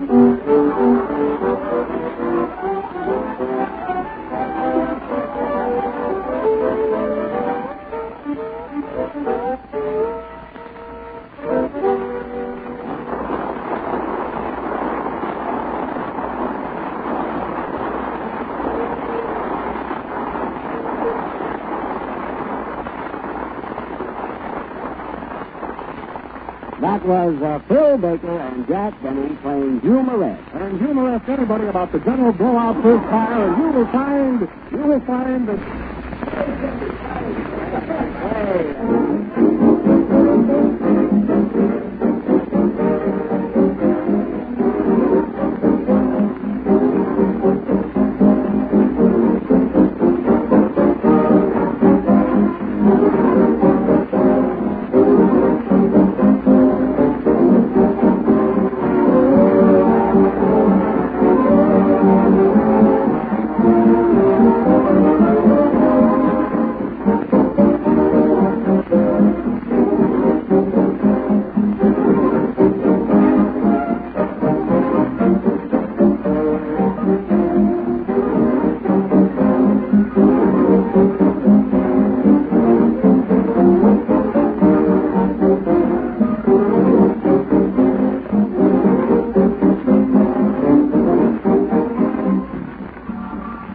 In every field, it's the specialist who is best qualified to serve the public.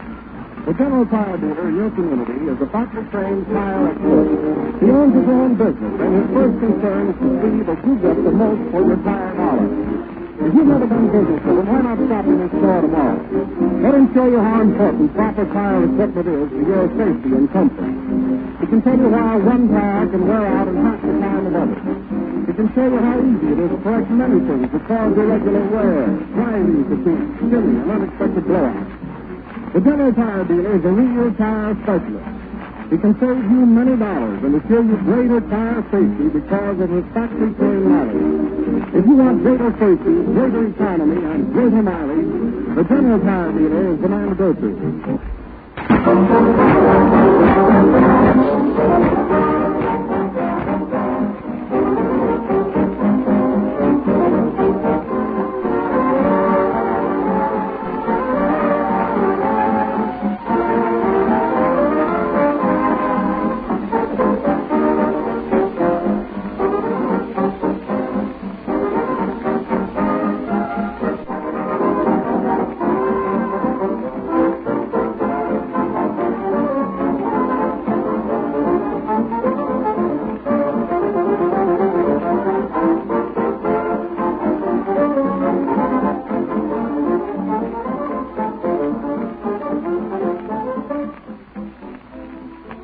This is the last number of the 16th program in the General Tire series. Be sure and listen in next Friday night and find out who killed Mr. Stooge.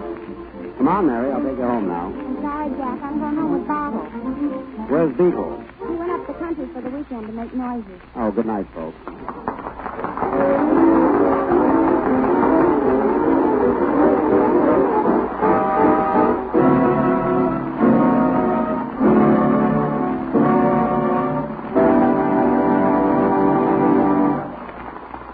The General Tire program starring Jack Benny has come to you from the NBC studios in Hollywood, California. The tune Shine on Your Shoes is from the production Flying Colors. Don Wilson speaking. This is the National Broadcasting Company. Another half hour of music and entertainment starring Jack Benny. The orchestra opens the program in the 6/8 tempo with a medley of old favorites.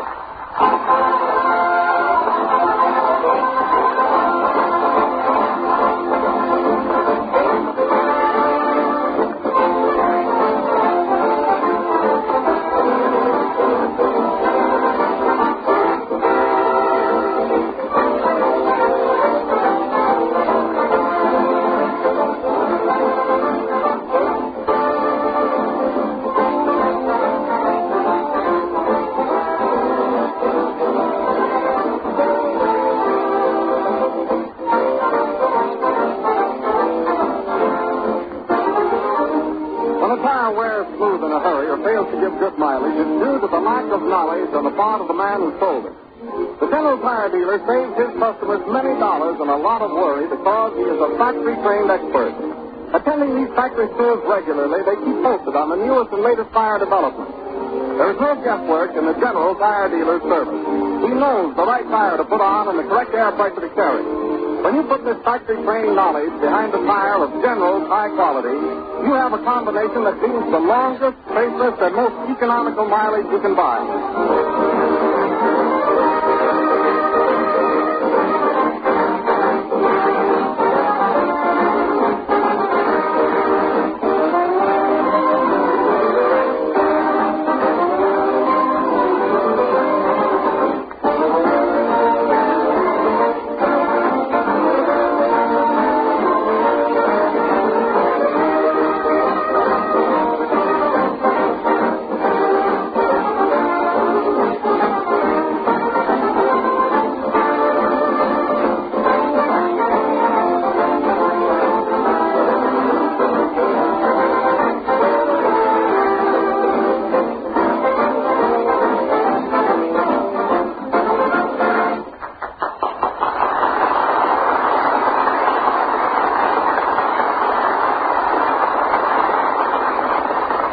And now for that funny comedian, Jack Benny.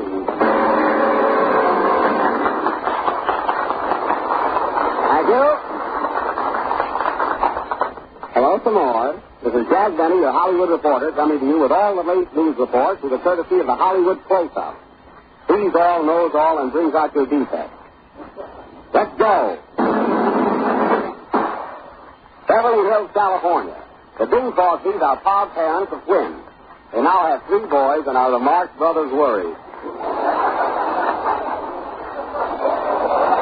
Hey, that's a good laugh to start with, isn't it? The little Crosbys were born in the blue of the night. And Bing was seen giving everybody a Caruner cigar. It's the best I can do with that. Orson Park, California. There's a rumor that Guy Kitty was seen here going around with Joan Blondell. But don't worry, folks. It was a merry-go-round. They each had a different horse. Are you thrilled? San Goldwyn, California. Eddie Cantor, famous stage and screen comedian, gave a big dinner at his home last night. Who was that, Jack? Just I and the girls. That was enough. There is no truth to the report that caviar was served at that dinner. It was just freckles on the waiter's hand. That's what fooled us, huh? Kansas, California. What great screen star was seen on what night with what director in whose car? And what did he say when he said, "Little man, what now?" P.S. Who cares? Keep on now, Jack. You want to read one? Go ahead. Beverly Hills Cooper, famous screen star, is that way about Mary Livingston. Is that the truth, Mary? No, but I hope he's listening in. Nice girl, huh? Nice girl. You throw out proof, non-skidding, and have the patented low price of construction. Well, you can't stop that. Have you got one to read, Jimmy? Yeah, my middle name is Love. That's the truth, folks. Play, Jimmy.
Guy that year. You know, Jimmy and I were out together for the first time since I've been here in Hollywood, and we had a lot of fun last night. We went 50-50 on everything.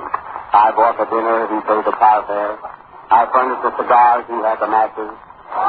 He took me to a show, I bought the ticket. He threw me to halfway. Wait a minute, Jack. Several times I reached the set, and you just happened to beat me to it. Well, reach a little further next time, Jimmy. You know what I mean? Get your money out in 2-4 time instead of the old-fashioned wall, you know? But I'll try to act you're a nice fellow. Really, folks, Jimmy would give you his shirt. That is, if you were a Chinaman and didn't charge too much. You know. Say, Jimmy, we've been together now for 8 weeks, and next Friday night is my last program from Hollywood, so I think you ought to say a few words to our audience. Come on, Jimmy, just a word or two. You know. All right. Ladies and gentlemen, I want to say that in all the years... Jimmy, and a great thought, too, believe me. I mean, how many leaders can talk like that? You know, folks, a lot of people have asked me in fan mail and in person what Jimmy Greer looks like. And I think it is only fair to describe him to you. Jimmy is tall, rather handsome, and when you first meet him, you don't like him at all. But after you're with him a while, he's no bargain either. In appearance, I would say that Jimmy is the Cary Grant type. He looks more like General Grant. And speaking of General, it's the best tire on the market today. Hey, Jack, I read a great book last night. Shakespeare's King Lear. Isn't that book a little over your head, Mary? No, I hold it in my lap. Oh, all right. Answer the phone, Mary. You aren't here to play driver. Hello? Hello. Hey, do I go to work tonight? Who is this? Oh, yes, a murder mystery, of course. Is your wife at home? I'll see. Oh, Minnie. He's home. Come over right away, both of you, and go to work. I need you. Goodbye. And now, ladies and gentlemen, continuing with our mystery. The Stooge murder case, or who killed Mr. Stooge. Now, to you people who have been following this horrible mystery, I say hang on. But to you who have foolishly neglected it by attending to your business, I will describe what has gone on so far. Mr. J. Gafilto Stooge, of the famous radio Stooges, was murdered on the night of June 15th in his villa on the Rue de Lauze, which strangely reminds us of this mystery. And the only clues we have so far are 6 shots found in a bottle in Mr. Stooge's hip pocket and a jar of goldfish that won't talk. Hey, Mary, have you any clues? No, just a run in my stocking. Now, what was the motive behind this murder? It was not homicide. It was not suicide. Maybe it was homicide. Mary, go down by the seaside and pull a permanent wave over your head. We will continue this mystery right after the next number, which will be sung by Philo Parker, the Thin Man. Play, Officer Donovan.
The judge gave him 10 days for vagrancy. Well, get him out.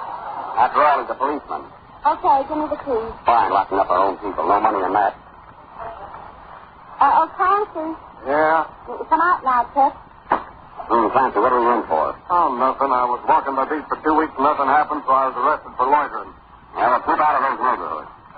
Clancy, we received thousands of letters from indignant taxpayers who are fervently looking for a conviction in the Stooge murder case.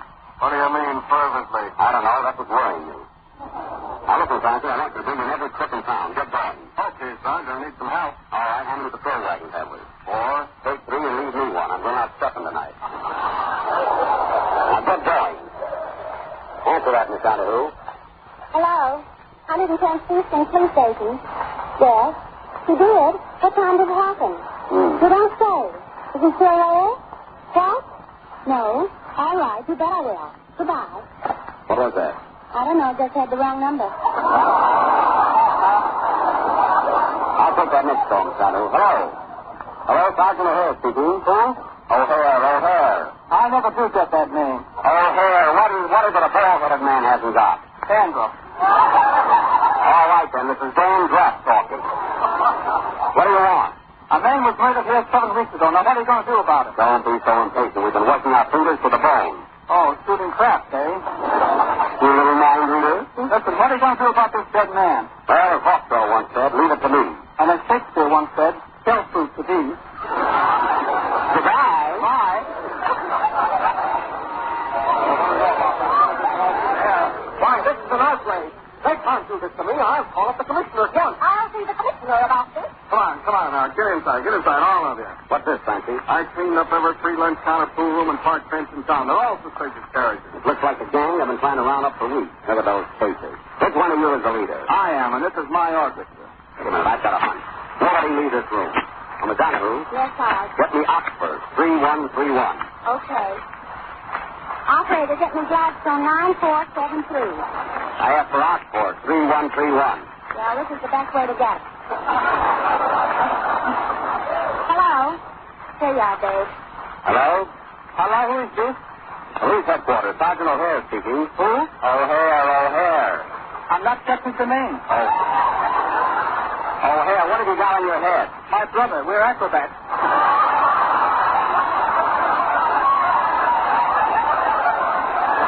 Wrong number. Goodbye. Oh, Sarge. What is it, Clancy? What about this tough-looking egg over here? Maybe he knows something. He does look pretty suspicious of that. Where did you find him? Oh, hanging around the studio. Oh, yeah? Come here, you. What's your name? Bill Baker.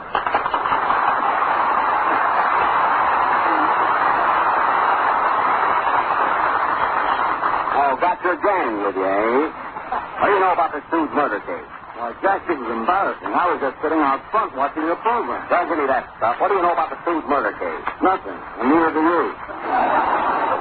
Where were you on the night of June 15th at 8 o'clock? In Chicago at the armor plant where you can buy the finest hams, the finest... Why? You can't mention Armour here. Why not? There are more features to the General Tire than any other tire on the market. It's the low pressure that makes General's blowout proof, and they can be purchased on convenient terms to the General Tire dealer. I guess we're even, Baker. Not yet. I came up there to get that $10 you borrowed from me at the Davis Theater in Pittsburgh. Don't evade the issue. Why did you kill Mr. Stooge? Don't evade the $10. Why didn't you write when you promised to? Mister, you're trapping the mystery. What mystery? I want my $10. He'll give it me next week, Bill. He just paid off steady on. Quiet, Miss Donahue. Clancy, who's that other egg over there? No, he came in with Baker. Yeah, come here, you. What's your name? My name is Bubbles. Bottle, eh? Your name is Bottle. What's your first name? Nicholas Murray. Nicholas Murray Bottle, I see. You know who I am, don't you? Oh, yes. Jack Young, the tire chief.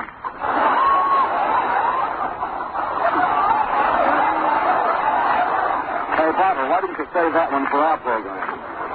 Quiet, sir. I'm not working for you now. Attaboy, Bottle. Now, wait a minute, you. My name is O'Hare, Sergeant O'Hare. Glad to know you, Sergeant. What's that name, sir? O'Hare. What have you got in your head? Mr. Gasoline. Oh, I'm going to have trouble with you, too. Ah, what is it? What are you laughing at? Oh, what is it? It was funny when that gentleman over there said Daniel. Now, listen, you two. I've had enough of this. My name is O'Hare.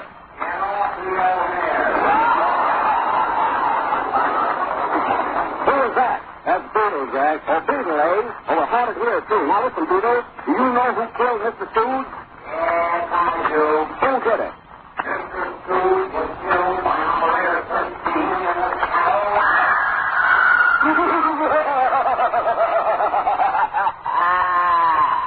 This clue will be continued next Friday night. To try and solve this mystery, your guess is as good as ours. Play people, Bopper or Jimmy. Stick around, Phil. We'll have some fun later on the program. You haven't got another battle with you, have you? Huh? Got another battle? Huh? All right, play.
You can't leave me flat now that you've butted in here. I don't care, Jack. It's great to see you again and talk over old times. Sure is. Remember the fun we had a few years ago in Kansas City when I was there playing the Orpheum Theater and you were laying off? Yeah. You remember in Chicago when it was vice versa? What vice versa? That was the problem. That's right. But, Phil, will you ever forget that theater we played together in St. Paul? We were on the same bill together. Oh, sure. Remember my name was in lights and you were kicking to the manager? Yes, your name was in lights, all right. Yes, sir. And, Jack, do you remember after your second joke, your name came down and they put Mickey Mouse up? Oh, yes. Hey, what's Mickey Mouse doing now, Phil? Oh, he's making another comedy picture. Gee, that's funny. Here we are, the three of us in Hollywood, making pictures. Yep, Mickey Mouse and the two rats. Say, Jack, you used to play pretty good fiddle in those days. Are you still playing it? You mean violin? It was fiddle in those days. Yeah? Oh, I still play it occasionally. You still use the accordion? Oh, once in a while. I'll bet the audience can't guess what they're going to do. Not.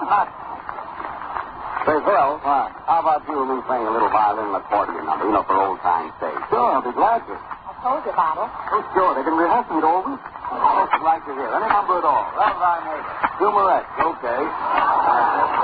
Doesn't make any difference what you call. We'll play humorette. Humorette. Is that it, Phil? Yeah. How does that go, humorette? Humorette? Wait a minute now. What do they want? Humorette or love thy neighbor? Love thy neighbor. Love thy neighbor? How does it go? Let's play.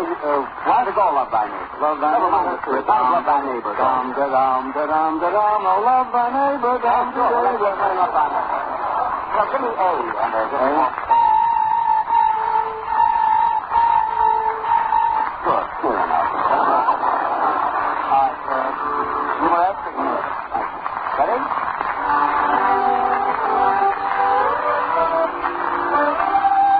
Surprise?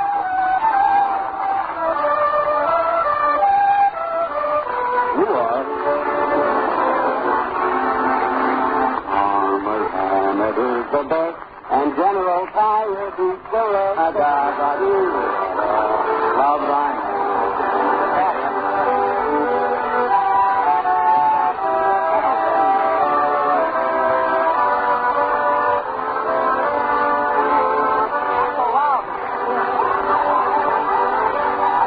Take up the cornet.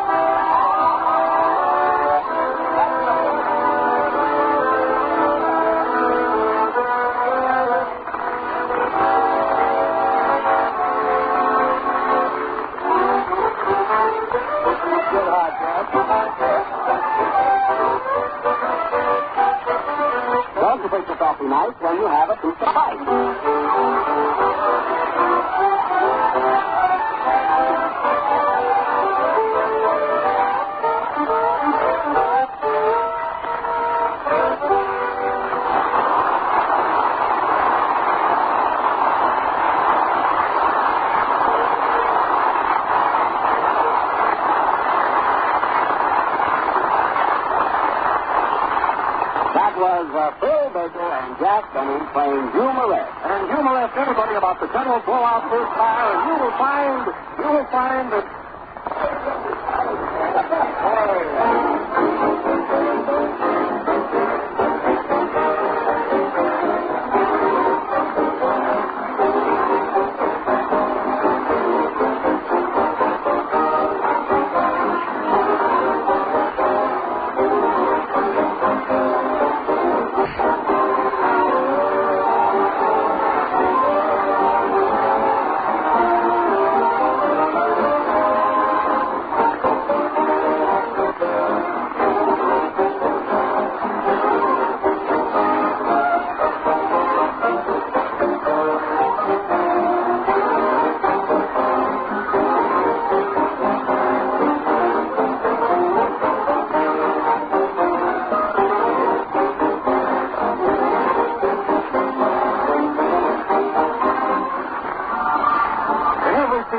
Specialist who is best qualified to serve the public.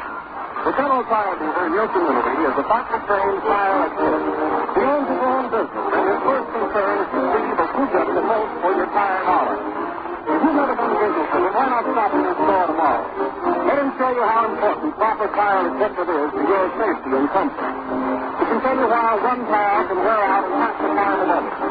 He can tell you how easy it is to correct many things that cause irregular wear, grinding, fatigue, skinning, and unexpected blowouts. The General Tire dealer is a real tire specialist. He can save you many dollars and assure you greater tire safety because of his factory-trained knowledge. If you want greater safety, greater economy, and greater mileage, the General Tire dealer is the man to go to.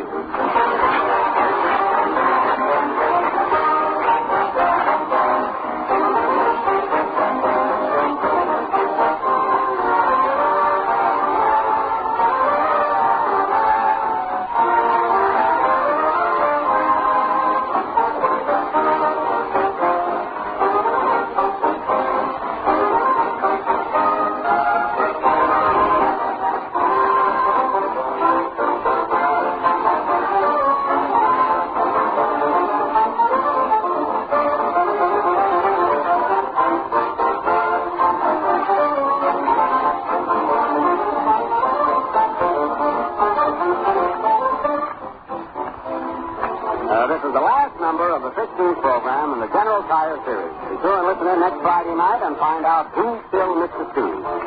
Come on, Mary, I'll take you home now. Sorry, Jack. I'm going home with Bottle. Where's Diesel? He went up the country for the weekend to make noises. Oh, good night, folks.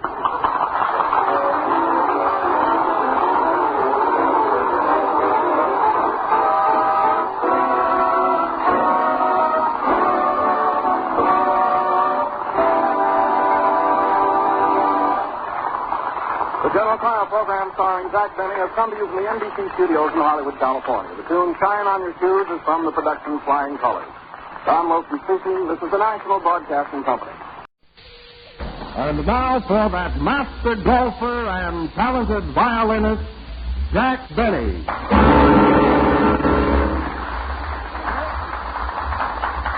That's me again. Thanks, Don. Well, I'm in a very good mood tonight. I just got back from Atlantic City and am feeling fine.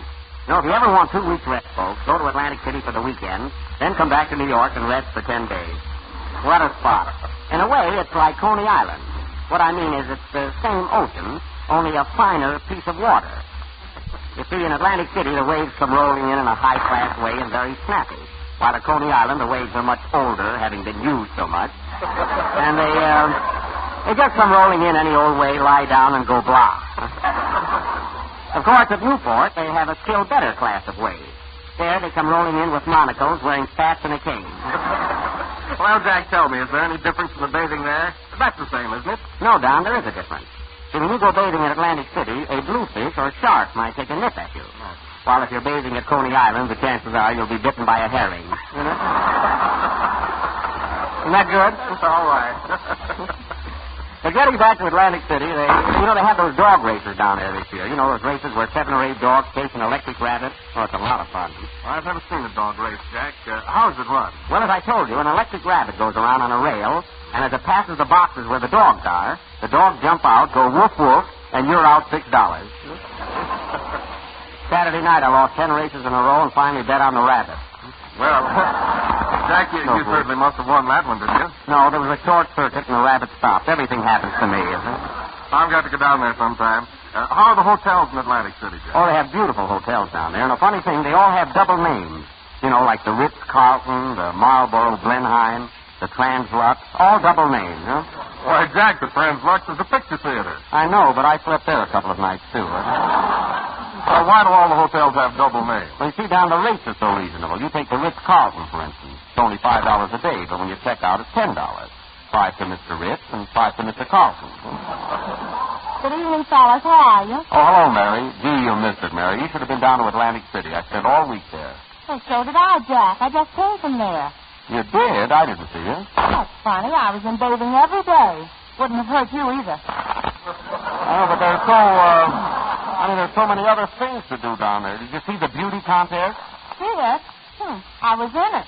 How'd you make out? Oh, I only went in for the fun of it. What do they know about beauty?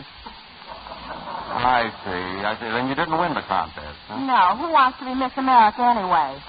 I like Miss Livingston better. Well, who did win it? Jean Harlow, and she didn't even talk. Oh, so Jean Harlow won the contest. Who came in second? The rabbit. Oh. Well, don't worry, Mary. You'll win it next time. Where did you live in Atlantic City? At the Belgian Stratford. The Belgian Stratford? That's in Philadelphia. Oh, no wonder it was such a long walk to the beach. Isn't that awful? Goody, isn't that awful? Mary, if you ever go to Chicago, there's a nice hotel in Kansas City. You must stop there, huh? Oh, hello, everybody. Hello, Jack. Ask me something.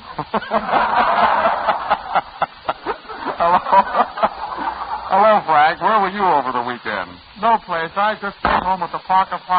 Oh, the Parker house. That's a nice place. And what did you do? Oh, I just sat home and read the papers. If you ask me, he looks better than any of us. That's what I mean. You know, if you want a nice rest, folks, sit home and read the papers. I agree with you there, Jack. You know, isn't it funny, Wilson? Frank Parker stayed home, had a nice rest, and isn't a bit tired.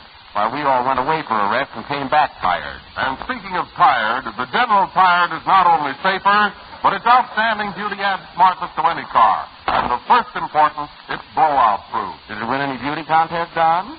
No, but it could amongst tires. Not with Jean Harlow around. That's your cue. Play, Don.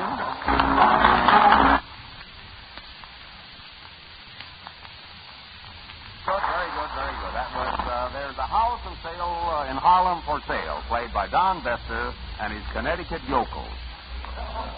Say, Don, where were you over the weekend? Well, I was down in Atlantic City, too, Jack. Isn't that funny? We were all down there and nobody saw each other. Did you bathe there, Don? No, I took a bath before I left. Oh, you went down there for pleasure, I see. Where'd you live? Well, I lived at the Park Vendome Plaza. Oh, 3 names. You must have paid $15 a day. Yes, fine. You didn't stop at the 4 Marx Brothers Biltmore Groucho. You'd have paid plenty, huh? Say, Don, I notice you're getting quite a few new men in your orchestra. Last week a xylophone player. This week I see you have a new bass fiddle. Where? Over there, Don. That's not a bass fiddle. That's Sophie Tucker watching our show. Oh, pardon me. Hello, So. Don, tell those people not to sit so close to the orchestra. And now tonight, folks, as the feature attraction of our program, we are offering to you, without warning, the outstanding screenplay of the 1934 season. That great film masterpiece, The House of Rawchild. Rawchild. Not the number 2 company, but with the original cast. And we are here to prove it by bringing the leading man to the microphone. Step right over here, sir. What is your name? My name is Arliss. Arliss. There you are, folks. And your first name? Gussie.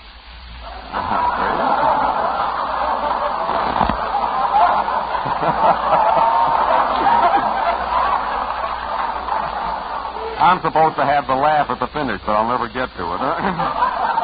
You see, folks, we spare no expense. This play tonight will cost us about $100,000 and 200,000 listeners. Now, those of you who have seen this picture, The House of Rawchild, will remember that famous family of fine financiers from Frankfurt. You'll remember how old Meyer Rawchild called his sons together and sent each one to a different place to amass a fortune and build up the name of Rawchild. One son remained in Frankfurt, Another son went to Hamburg. A third son to Liverpool. While the fourth son went to Delhi, India, where he opened a Delhi Katessen store. There will now be a slight pause while you listeners go through your ice boxes looking for some of these towns. Well, anyway, tonight we are presenting this drama, The House of... Hey, stenographer, why did you spell house with an L? I saw the rehearsal. Oh, pardon me. And now, while the carpenters are building the house of Rawchild, Frank Parker of the House of Parkers, who are very rich and tenor singers, will sing For All We Know. Oh, Jack, what part do I play? Well, as long as you didn't win a beauty contest, you can play the part of Boris Karloff. Oh, Loretta Young, thank you. Play, Don. That was For All We Know, sung by Frank Parker. And very good, Frank, very good. You say that every week. Yes. And now, ladies and gentlemen, for our dramatic offering, which we will call The Rise of the House of Rawchild. Now, what a crowd we have here tonight, folks. The place is packed. We have turned hundreds away and thousands went away themselves. The ushers are now seating the last few people, and pretty soon there will be standing room only. The orchestra is coming in now.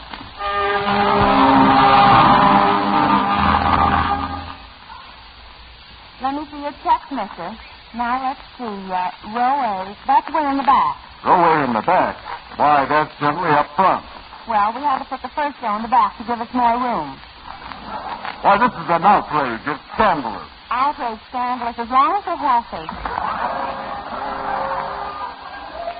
Peanuts, chocolate bars, and magazines.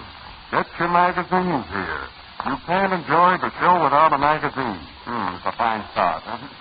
Have something to read while the show is going on. Oh, usher, where are these seats? Where are these seats, please? Pardon me, folks. We're short of ushers. Let me see your check, madam. What a theater this is. I've been standing here for 2 hours. I'm sorry, madam. You'll have to stand here another month. These tickets are for the Joe Penner program. Thank you. I'll be back. You're welcome. Your check, please. Here you are. M32 and 34. I'm sorry, sir, but there are 4 people sitting there now. But I have the stubs, M32 and 34. I demand these seats. Oh, all right. Hey, mister, you and your wife and kids will have to get out of those 2 seats. Well, they won't. See, I told you. Take your old stubs and go on home. Check, please. Get your lemonade here. Lemonade, electric fans, and playing cards. You can't enjoy the show without a cool game of bridge. And lemonade. Yes. Usher, can I have a program, please? Here you are, sir. Thanks. Wait a minute. This program is for Men in White. That's a good show, too. Oh, Mary, here's a fellow who has a ticket for a box. Have we any boxers? Yeah, but we'll have to take the tomatoes out. Oh, I bet. Get your General Tires here. You can't enjoy your trip home without a General Tire. I'll have one of those. Here you are, sir. Here's one with the silent safety tread. And are they blowout proof? Yeah, but don't blow out till the show is over. Hey, when does the show start? Quiet. Let me have your check, mister. Oh, that's standing room. How long will I have to stand, miss? Until Jack starts acting, then there'll be plenty of seats. Thank you. Gee, you're handsome. Take your seat, Toots. Don't be a fool. Well, I guess we're almost ready now. Hey, you in the third row. The people behind you can't see. You'll have to take off your hat. What? I say you'll have to take off your hat. My what? Oh, you again. Your hat. What's on your head? Vaseline. I'm going to a dance. Anyway, we didn't say Sergeant O'Hare. Well, let's get the play started. Overture, Don.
overture, Farewell to Arms, played by Don Besser and his orchestra. And now for our play, The Rise of the House of Rawchild.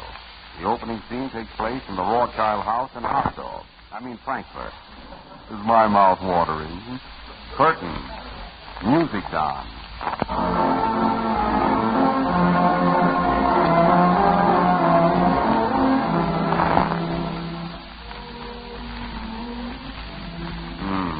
Kind of chilly tonight.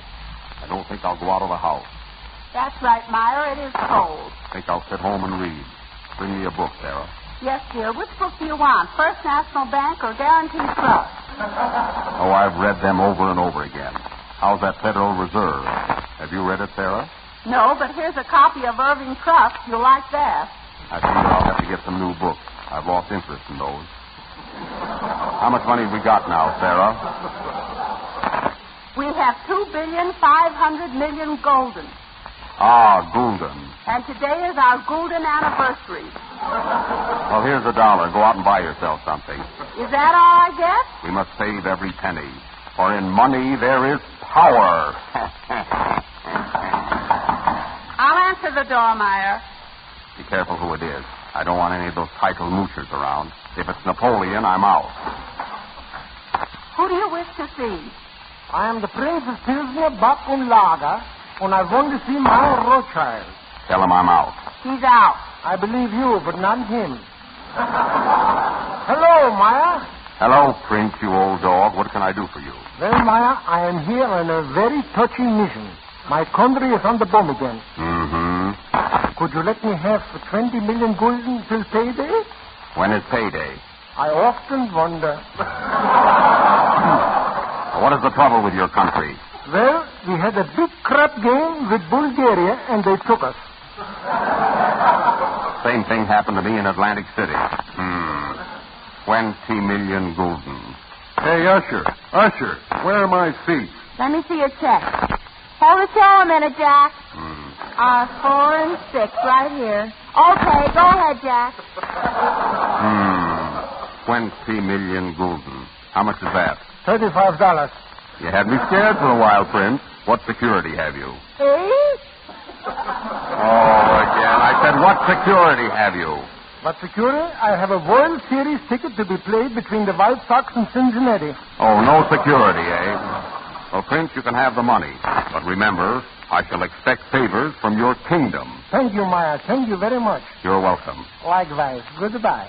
Goodbye. Why did you give him that money, Meyer? Because it's a good investment. The Prince of Pilsner, Backenlager, is a good friend to have. You can't tell when he will throw something our way. That goes for the audience, too. Quiet. Sarah, I have an idea. An idea that will make me the power of the world, as sure as my name is not George Arliss. You're telling us. Yes, Sarah, I have a great idea. Call up the King of Spain at once. The King of Spain is in France. Well, call up the King of France. He's in Spain. I see. Then get me the President of Cuba. He's in Montreal. Well, never mind. Bring me my pipe. It is falling down, falling down, falling down. London Bridge is falling down, my fair lady. Hey, you're it.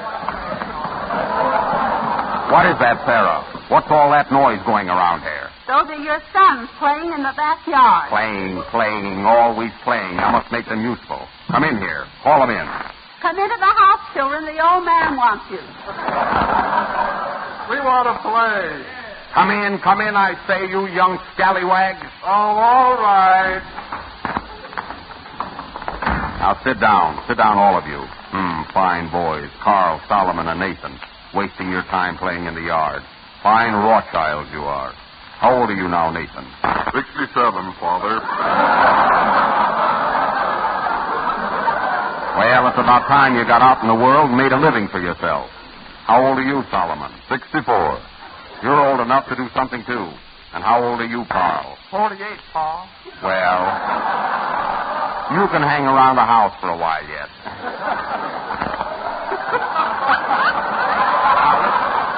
Listen, my sons, you're getting to an age when you should be making a little money. Remember, in this world, money is power. So let's get together and make the house of Rawchild the powerhouse of the world. Yay, Father. And for heaven's sake, For heaven's sake, shave off those beards and uphold the house of Rawchild. You look more like the House of David to me. This is the worst show I've ever seen. Now, you little shavers, I'm going to give each of you some money and send you to different countries and expect you to become a financial wizard. You understand? Yay, Father. Now, you, Carl, here is 50,000 gulden. I want you to go to Saratoga and establish the name of Rawchild. Thanks, Father, I will. And remember, be shrewd. Nothing but plays and show, and look out for muddy tracks. Good luck to you. I'll need it. Goodbye. And you, Solomon, here's 200,000 gulden. I want you to go to Hollywood. Al Roach is making our gang comedy, and I want you to be one of the Rawchilds. Yes, Father. Go, my son, and hold up your head. Be a cocky Rawchild. Now, you, Nathan. Yes, Father. Here is 5 gulden. You know where you can go. I get it. So long, Father. Goodbye. Ah, there they go. My 3 sons. Well, Peter, how about me? Have you forgotten me? Oh, another son. I have so many. What's your name? Sandy Rawchild. Well, I don't have to tell you anything. You'll save yours. Goodbye, Peter. Go, Sandy, and remember, save every penny. For in money, there is power. And for a small amount of this power, you can buy the General Blowout Proof Tire on convenient terms through your General Tire dealer. I think I'll send him to China.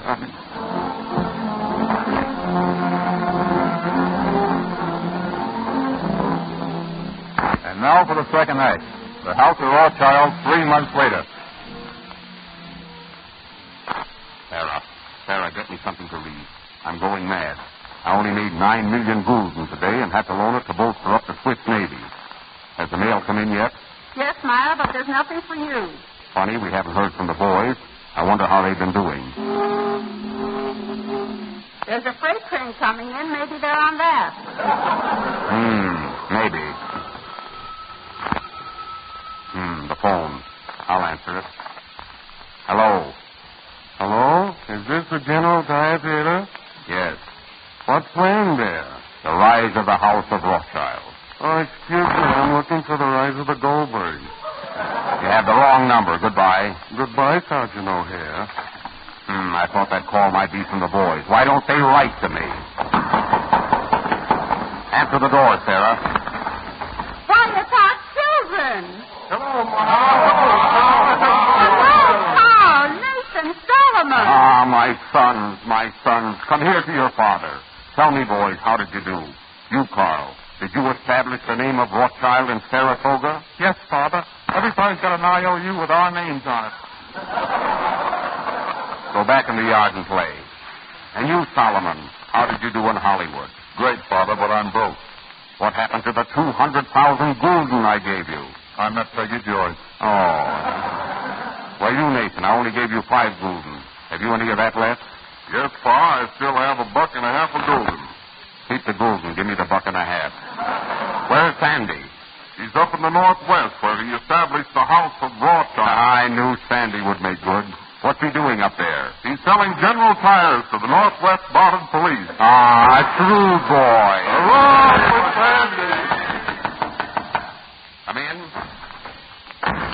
Hello, Maya. Ah, the Prince of Pilsner, Bach and Lager. Maybe he came back to pay me the money he borrowed. How are you, Prince? I'm fine, Maya. What can I do for you? I have come on for another touchy mission. You have what? I have come on another touchy mission. My poor country is on the bum again. Could you lend me 10 million gulden until we get on our feet? 10 million gulden? What became of the 20 million I loaned you? The Bulgarians took us again. Oh, play, Don. Sarah, close up the House of Rawchild. Number of the 21st program in the General Tire series. And we'll be with you again next Friday night. I do hope you all liked our little play, The Rise of the House of Rawchild. Remember, there's a moral to it. Save your pennies.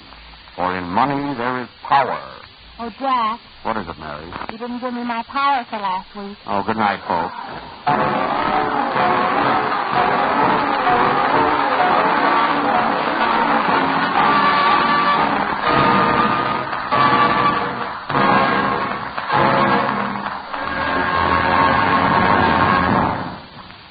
National Broadcasting Company.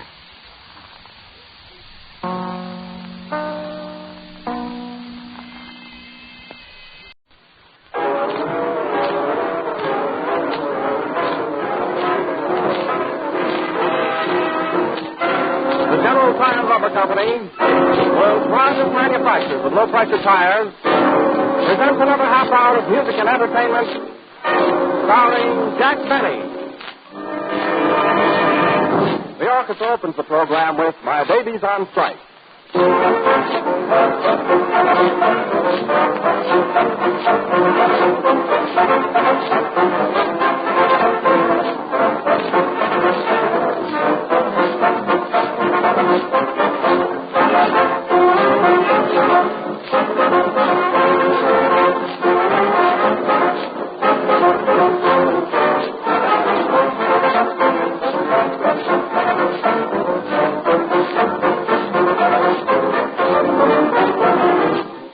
Thousands of people in every community have taken advantage of the special sales that the General Tire dealers have been conducting for the past 2 weeks. To make it possible for more tire buyers to cash in on this timely event, these sales will be continued through Labor Day.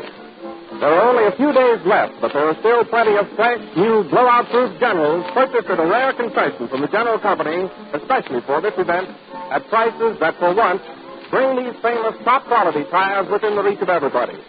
Don't delay. There are still plenty of tires in all popular sizes. See your General Tire dealer tomorrow.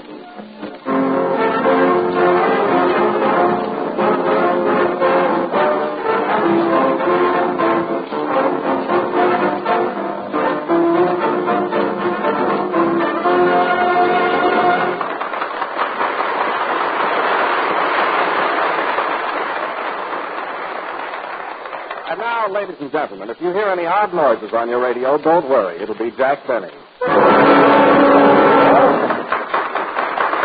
you. Hello again. This is Odd Noises speaking. Jack Benny.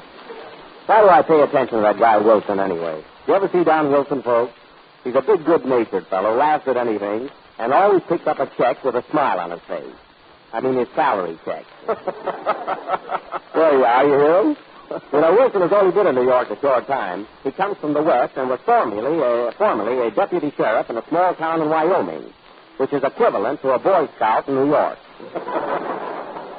He's a well-fed gentleman, eats 3 meals a day, and has a corned beef sandwich rehearsal before each meal. He has the greatest collection of knives and forks you've ever seen, and carries a salt shaker in his vest pocket. Oh, you're wrong, Jack. I don't eat a lot. Not much. He holds 2 decisions over Henry VIII. But at that, really, Wilson's a nice guy, and he really has only one fault. He talks in his sleep. And if you ask me, he's more convincing than when he's awake. How do you know that I talk in my sleep? Well, I left a microphone in your room last night, and you might not know it, but you were on the air at 2:30 this morning. Oh, yes, I guess I was dreaming. Do you believe in dreams, Jack? Why, certainly, Don. You know, when I was in Saratoga a couple of weeks ago, I dreamt about a horse called Mr. KIBM, and the next day I played him. Did he win? No. Well, your dream didn't work out then, did it? Yes, it did. I dreamt he'd lose. My eyes wide open, I'm dreaming. Mary, come here. Do you believe in dreams? Why, when did you bring that up? Oh, Don and I were just discussing it, that's all. Sure, if it wasn't for dreams, some people would never go anyplace. That's right, Mary. Dreams certainly get you around. Yeah, and the rates are so reasonable. They sure are. Do you dream often, Mary? No, only on Sunday nights. How's that? What else do you do in Plainfield on Sunday nights? That's true, but do you really believe in them, Mary? Sure I do. Last Sunday night, I dreamt I was shed a garble. You did? Yes, and when I woke up the next morning, I couldn't get my shoes on. Well, those things can happen. Sure they can. And, oh, Jack, last night I had the strangest dream I've ever had. It was awful. Yeah? What happened? Well, I dreamt I was in a fire. Mm-hmm. It was on the 15th floor of the building, and I tried to get out through the door, but the flames blocked my way. Oh, my. Then I tried the fire escape, but that was locked from the outside. So I ran to the window.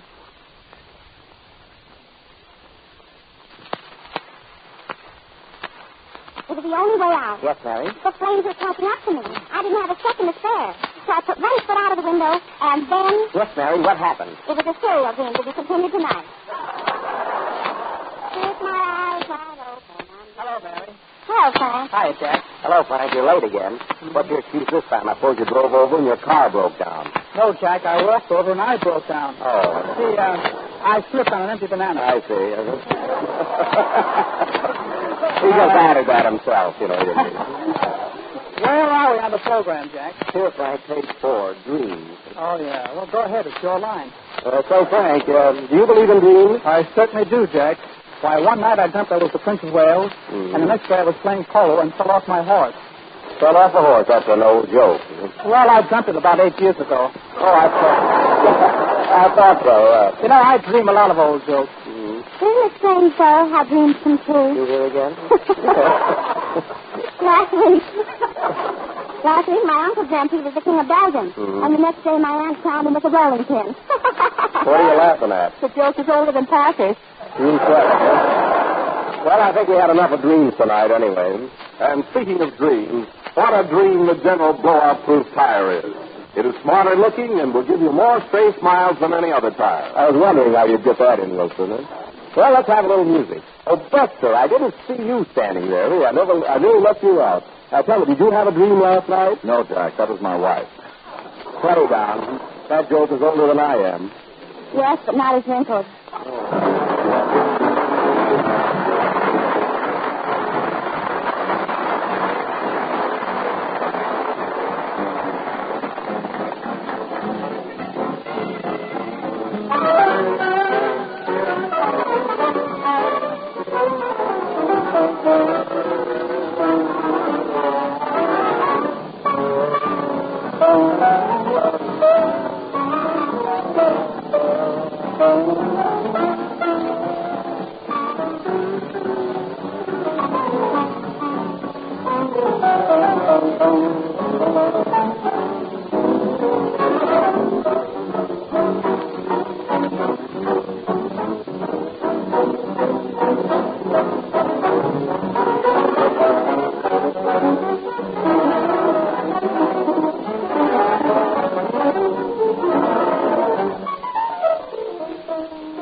Sapphire, played by Don Buster and his More Mileage Orchestra.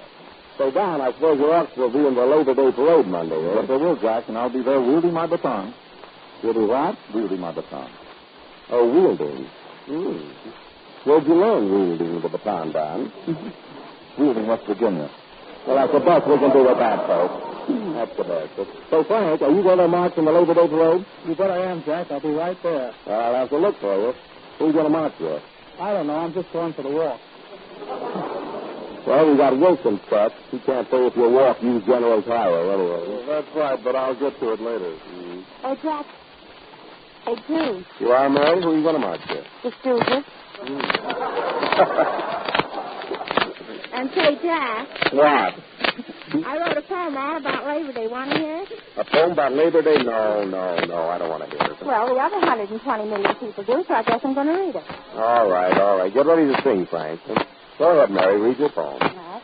Labor Day. Go ahead. Labor Day. Oh, Labor Day. You come but once a year. In September, not November. See that you're a dear. Butchers, bakers, all parading down the avenue. In your honor, Labor Day, and not for Santa Claus. Mary. Quiet. Lives of great men oft remind us, footprints on the sands of time. I've heard that before. And the bills we leave behind us in the Catskills and the beach on Labor Day.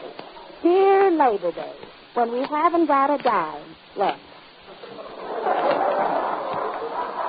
Is that all, Mary?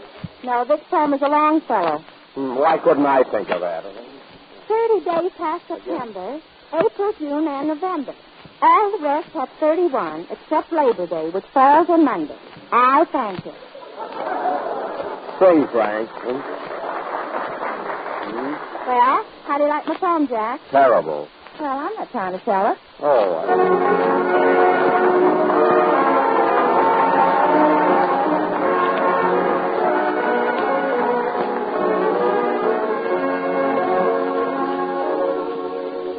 Stars in the sky softly gleam as of the long day are past. This is like living a dream. We're all alone at last. A new moon is over my shoulder. I wish that you might be mine tonight. A new moon makes lovers go over from skies up above. Why the song is love. This night forever will haunt me. Sweetheart, just whisper that you want me. You moon is over my shoulder. I wish that you might be mine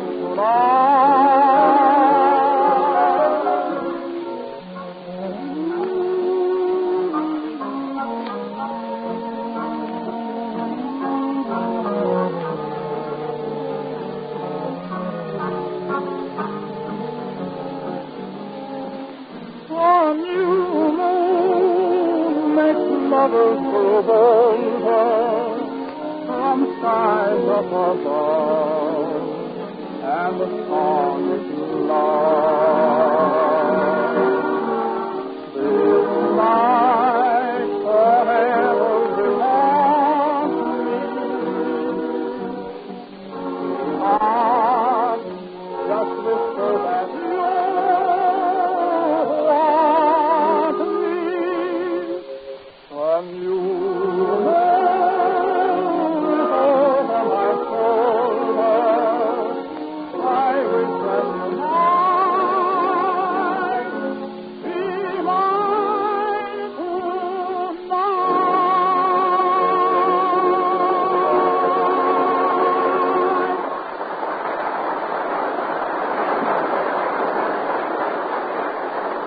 That was Frank Parker singing A New Moon Over My Shoulder from the Motion Picture Student Tour. And I must admit, Frank, you are one of the best tenors on this program. What do you mean, one of the best? Well, we all sing tenor more or less. And you know, Frank, at times when I'm home alone, I'm surprised at the results I get with my voice while shaving. Really, you know, I always like to sing when I shave. Yeah? And my favorite song is, When Irish eyes are smiling, da-da-da-dum-dum-dum-dum. Really, it doesn't sound bad at all. What do you think I ought to do with my voice? Use a straight razor and continue shaving. Is that so? Why, Frank, you ought to be ashamed of yourself, panning Jack's voice. Thanks, Mary. Jack can shave as good as you can. Well, we're certainly wasting a lot of time here. What have you got there, Mary? Fan mail. Only one? No increase over last week? No, but we're holding our own. Let's have it. It's special delivery. It's from Lake Pochempony, Sullivan County, New York. It says, Messrs. Wilson, Parker, Livingston, Bester Tire on the Market. Dear Jack, I've been listening to all your programs since last Friday. We thought your play, The House of Rawchild, was very comical. We liked it because our name is Roth and we have a child. In fact, we have 8 other childs, making 9 childs in the House of Roth. 4 work for my husband Roth and the other 5 work in child. So no matter how you serve it, the house belongs to Rothschild. If it isn't asking too much, this week we would like to have you give us another play and call it The House of Benny. Signed, yours truly, as ever and likewise, Mr. and Mrs. Roth and the 9 childs. Mary, can you imagine a request for The House of Benny? Well, you live in a house, don't you, Jack? Yes, but what's interesting about that? Go ahead and do it. You don't have to tell them about the sheriff and the mortgage. That isn't it, but I mean, who cares about my home? Say, Don, what do you think we ought to play tonight? I kind of like that idea, The House of Benny. But nothing happened there, Don. Now, you take the life of Napoleon. That was interesting. Or Shakespeare or Rothschild. They accomplished something. But what does anyone care about my house? Some people like to go slumming. Oh, yeah? I see. Well, let me tell you something. I lived in one of the finest houses in Waukegan. And if they want to hear about the House of Benny, they're going to get it. So tonight, ladies and gentlemen, we are going to offer that great American play, The House of Benny, in Waukegan, Illinois, the town where Lincoln was born. What Lincoln? Tom Lincoln. He's a friend of mine in the grocery business. Huh? Oh, I thought you meant Abe. You're thinking of Abe Lyman, the orchestra leader. Anyway, our play, The House of Benny, will go on immediately after the next number. Slumming, eh? Say, property man. What? Put up a beautiful home on this stage. Get some Louis XIV furniture, a dozen Michelangelo paintings, 6 or 7 Hope diamonds, and a garden like you've never seen before. Slumming, eh? Play, Don.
Slumming.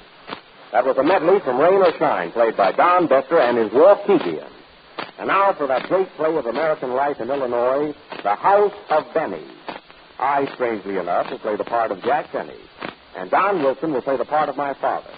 The opening scene is the interior of the Benny home, where a baby is born, which is me. Curtain, music, Don.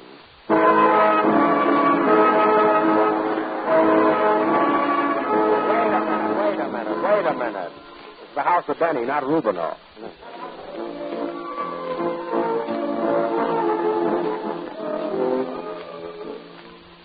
This is awful.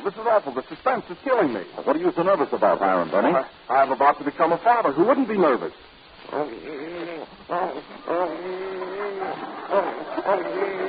I guess that's me, folks. There it is. I am a father. Hooray! Congratulations, Hiram. Hooray for Hiram. Hooray! Oh, thanks, fellas. Thanks. I hope it's a boy. Congratulations, Hiram, Benny. Here's your baby. Tell me, nurse, what is it, a boy or a girl? It certainly is. They'll find out. What is it, nurse? It's a boy, and it weighs 12 pounds. Looks like I'll have to go on a diet right away. Thank heavens I now have an heir. A what? Are you here again? An heir. What's on your head? A can of ashes. I'm the janitor.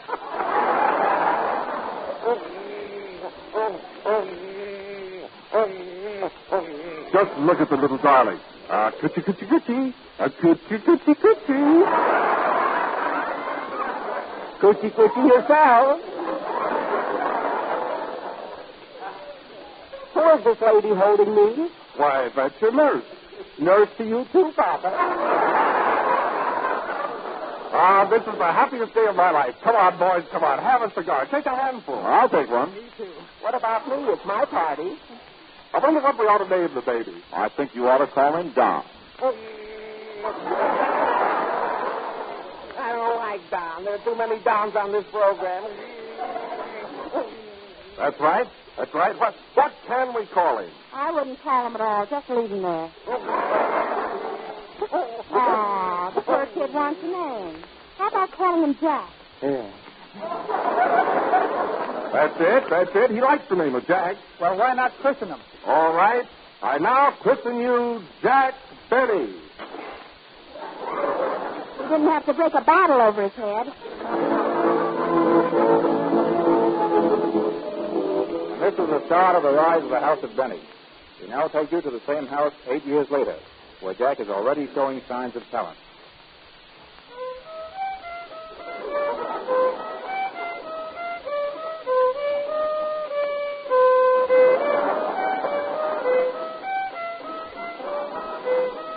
Stop that noise, son. Stop that noise. It's your birthday today. How old are you now? 8 years old and you and 5 to the streetcar conductor.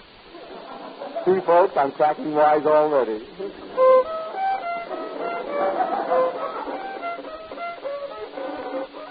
Stop that noise. We'll have no violin players in the House of Benny. Throw away that violin. There's no money in it, and besides, you'll never be a Chrysler. All right, so I'll be a Pontiac. Chrysler, Pontiac, as long as it's got General Tires. My son, music isn't a career for you. I want you to be a doctor or a lawyer. No, Pop. If I can't be a musician, I want to be a master of ceremonies to make people laugh. Hello again, this is Jack Benny talking, and tonight we're going to give you a blah, blah, blah, blah, blah. Attaboy. See the talent coming out, folks? What do you mean, a master of ceremonies? I want to tell jokes like this, Father. How many hairs on a monkey's face? The next time you shave, count them. You get a pop? Am I hot tonight? Of course, I was only 8 years old then, folks. I'll get better as I grow older. Yeah, good night you ever was. Stop arguing with yourself, my boy. Anyway, I don't want to hear any more about jokes. You take up a profession like your father's. What is your profession, Dad? Me? Well, I am retired. Oh, a bum, eh? What's that? I didn't say anything. Yes, you did. I heard you. Oh, that was years later. Come in. Hello, Mr. Benny. Hello, Jackie. Well. It's your little friend Mary Livingston from the East. She came here with her mother. Hello, Mary. Hello, Frankie. That's Mary Livingston in the gay 90s. She looks like Shirley around the temple. That's what I mean, Dad. See how funny I'm going to be when I grow up? Well, I guess I'll have to leave you two kids alone to play. About time you got out of here. Oh, yeah? Take that, you little brat, and that, and that. Ow! Say, I didn't say anything. That was my future. He was a good old father. Never laid a hand on me. Always used his cane. Don't cry, Jackie. You'll be a big man someday, and the House of Benny will never hold you. I'm not going to stay here. I want to be a radio comedian, Mary. I'm going to go to Chicago and get a job on the air. Gee, that's great, Jackie. Can Mother and I go with you? Well, I only got 8 cents. I think you better leave Mother here, Jackie. 8 cents? Then what are we waiting for? Let's go. But, Mary, what can you do on the radio? Labor Day. Oh, Labor Day. You come for once a year. That's fine. Let's go. Goodbye, Jack. Goodbye, Jackie. Success to us. Gee, I was a cute kid. And then started the cavalcade. Away we went to Chicago, London, Paris, Vienna, Budapest, New York, New Haven, Hartford. And then came the war. Marching, struggle, boom, boom, boom, boom. What are we fighting for? Then came Prohibition. Then came May West. Well, slip sometime. I slip sometime. I slip sometime. Then came the World's Fair in Chicago. Peanuts, popcorn, Cracker Jack, lemonade. Then came the Johnstown Flood, the burning of Rome and the fall of Carnera. Then came pictures. Crawford, Gable, Wheeler, Woolsey, Groucho, Alto, Chico, and Beppo. And what are we fighting for?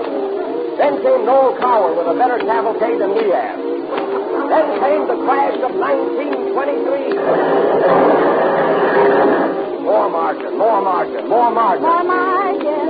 I'll tell the world I love you, margin. Then came May West. Oh, Jack, I'm tired. I slip sometime. I slip sometime. I slip. And then came the transatlantic merry-go-round with Jack Benny. And then came the dawn. Now 1934, and we take you again to the house of Benny in Waukegan, Illinois.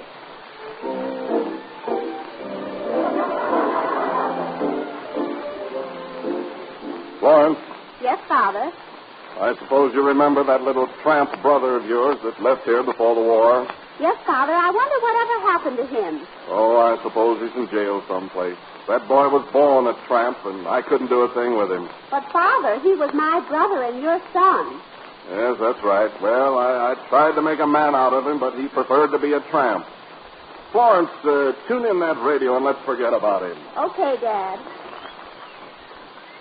Hello again. This is your master of ceremonies, Jack Benny speaking. Jack Benny, tune that in louder. And here is Mary Livingston. Say, Mary, how many hairs on a monkey's face? This'll kill you, folks. The next time he saves, count him.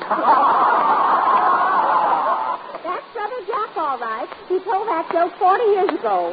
What do you think of your son now, Dad? He's still a tramp. Labor Day. Oh, Labor Day. You come but once a year. Oh, tune out that junk. Tune it out. Now, listen, daughter. I've something to say to you. Yes, Father. What is it? If you ever do what your brother did, for Benny, use the General Tire. And as you will not only get more mileage, but you will find it is safer and blowout proof. They can be purchased on convenient terms through your General Tire dealer.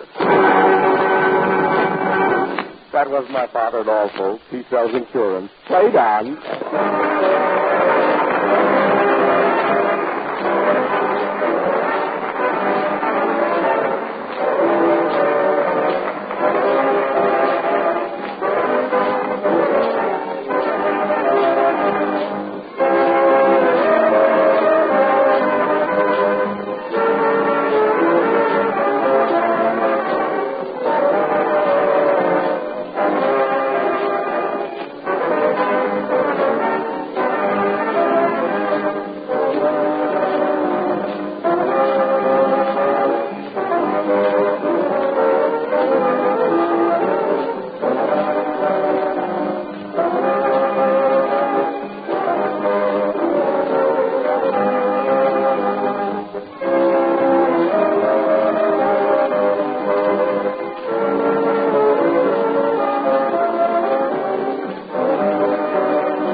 Conditions of legal warfare throughout the tire industry are responsible for the biggest sale ever put on by General Tire dealers.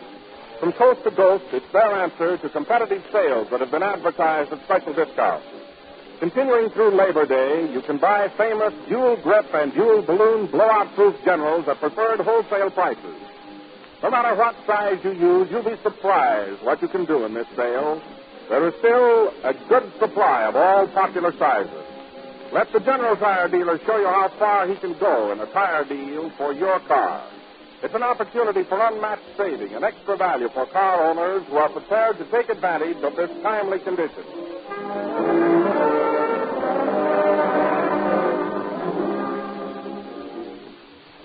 is the last number of the 22nd program in the General Tire series, and we'll be with you again next Friday night. I hope you liked our play, The House of Benny, Cavalcade, and What Price Glory. Next week, we will give you East Lynne, The Cat, and the Fiddle. If you can think of anything else, we'll put that in, too. Come on, Mary, let's go. Oh, Jack, I'm sorry, but I've already got a date tonight. Oh, well, when am I going to see you again, Mary? On Labor Day. Oh, Labor Day. Good night, folks.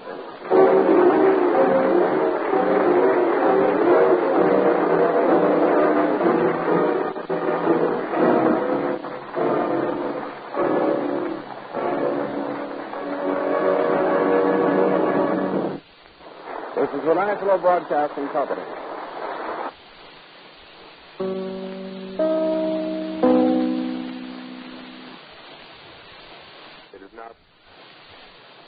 It is now 10 seconds past 11 o'clock p.m. Eastern Daylight Saving Time. Station WEAF, New York.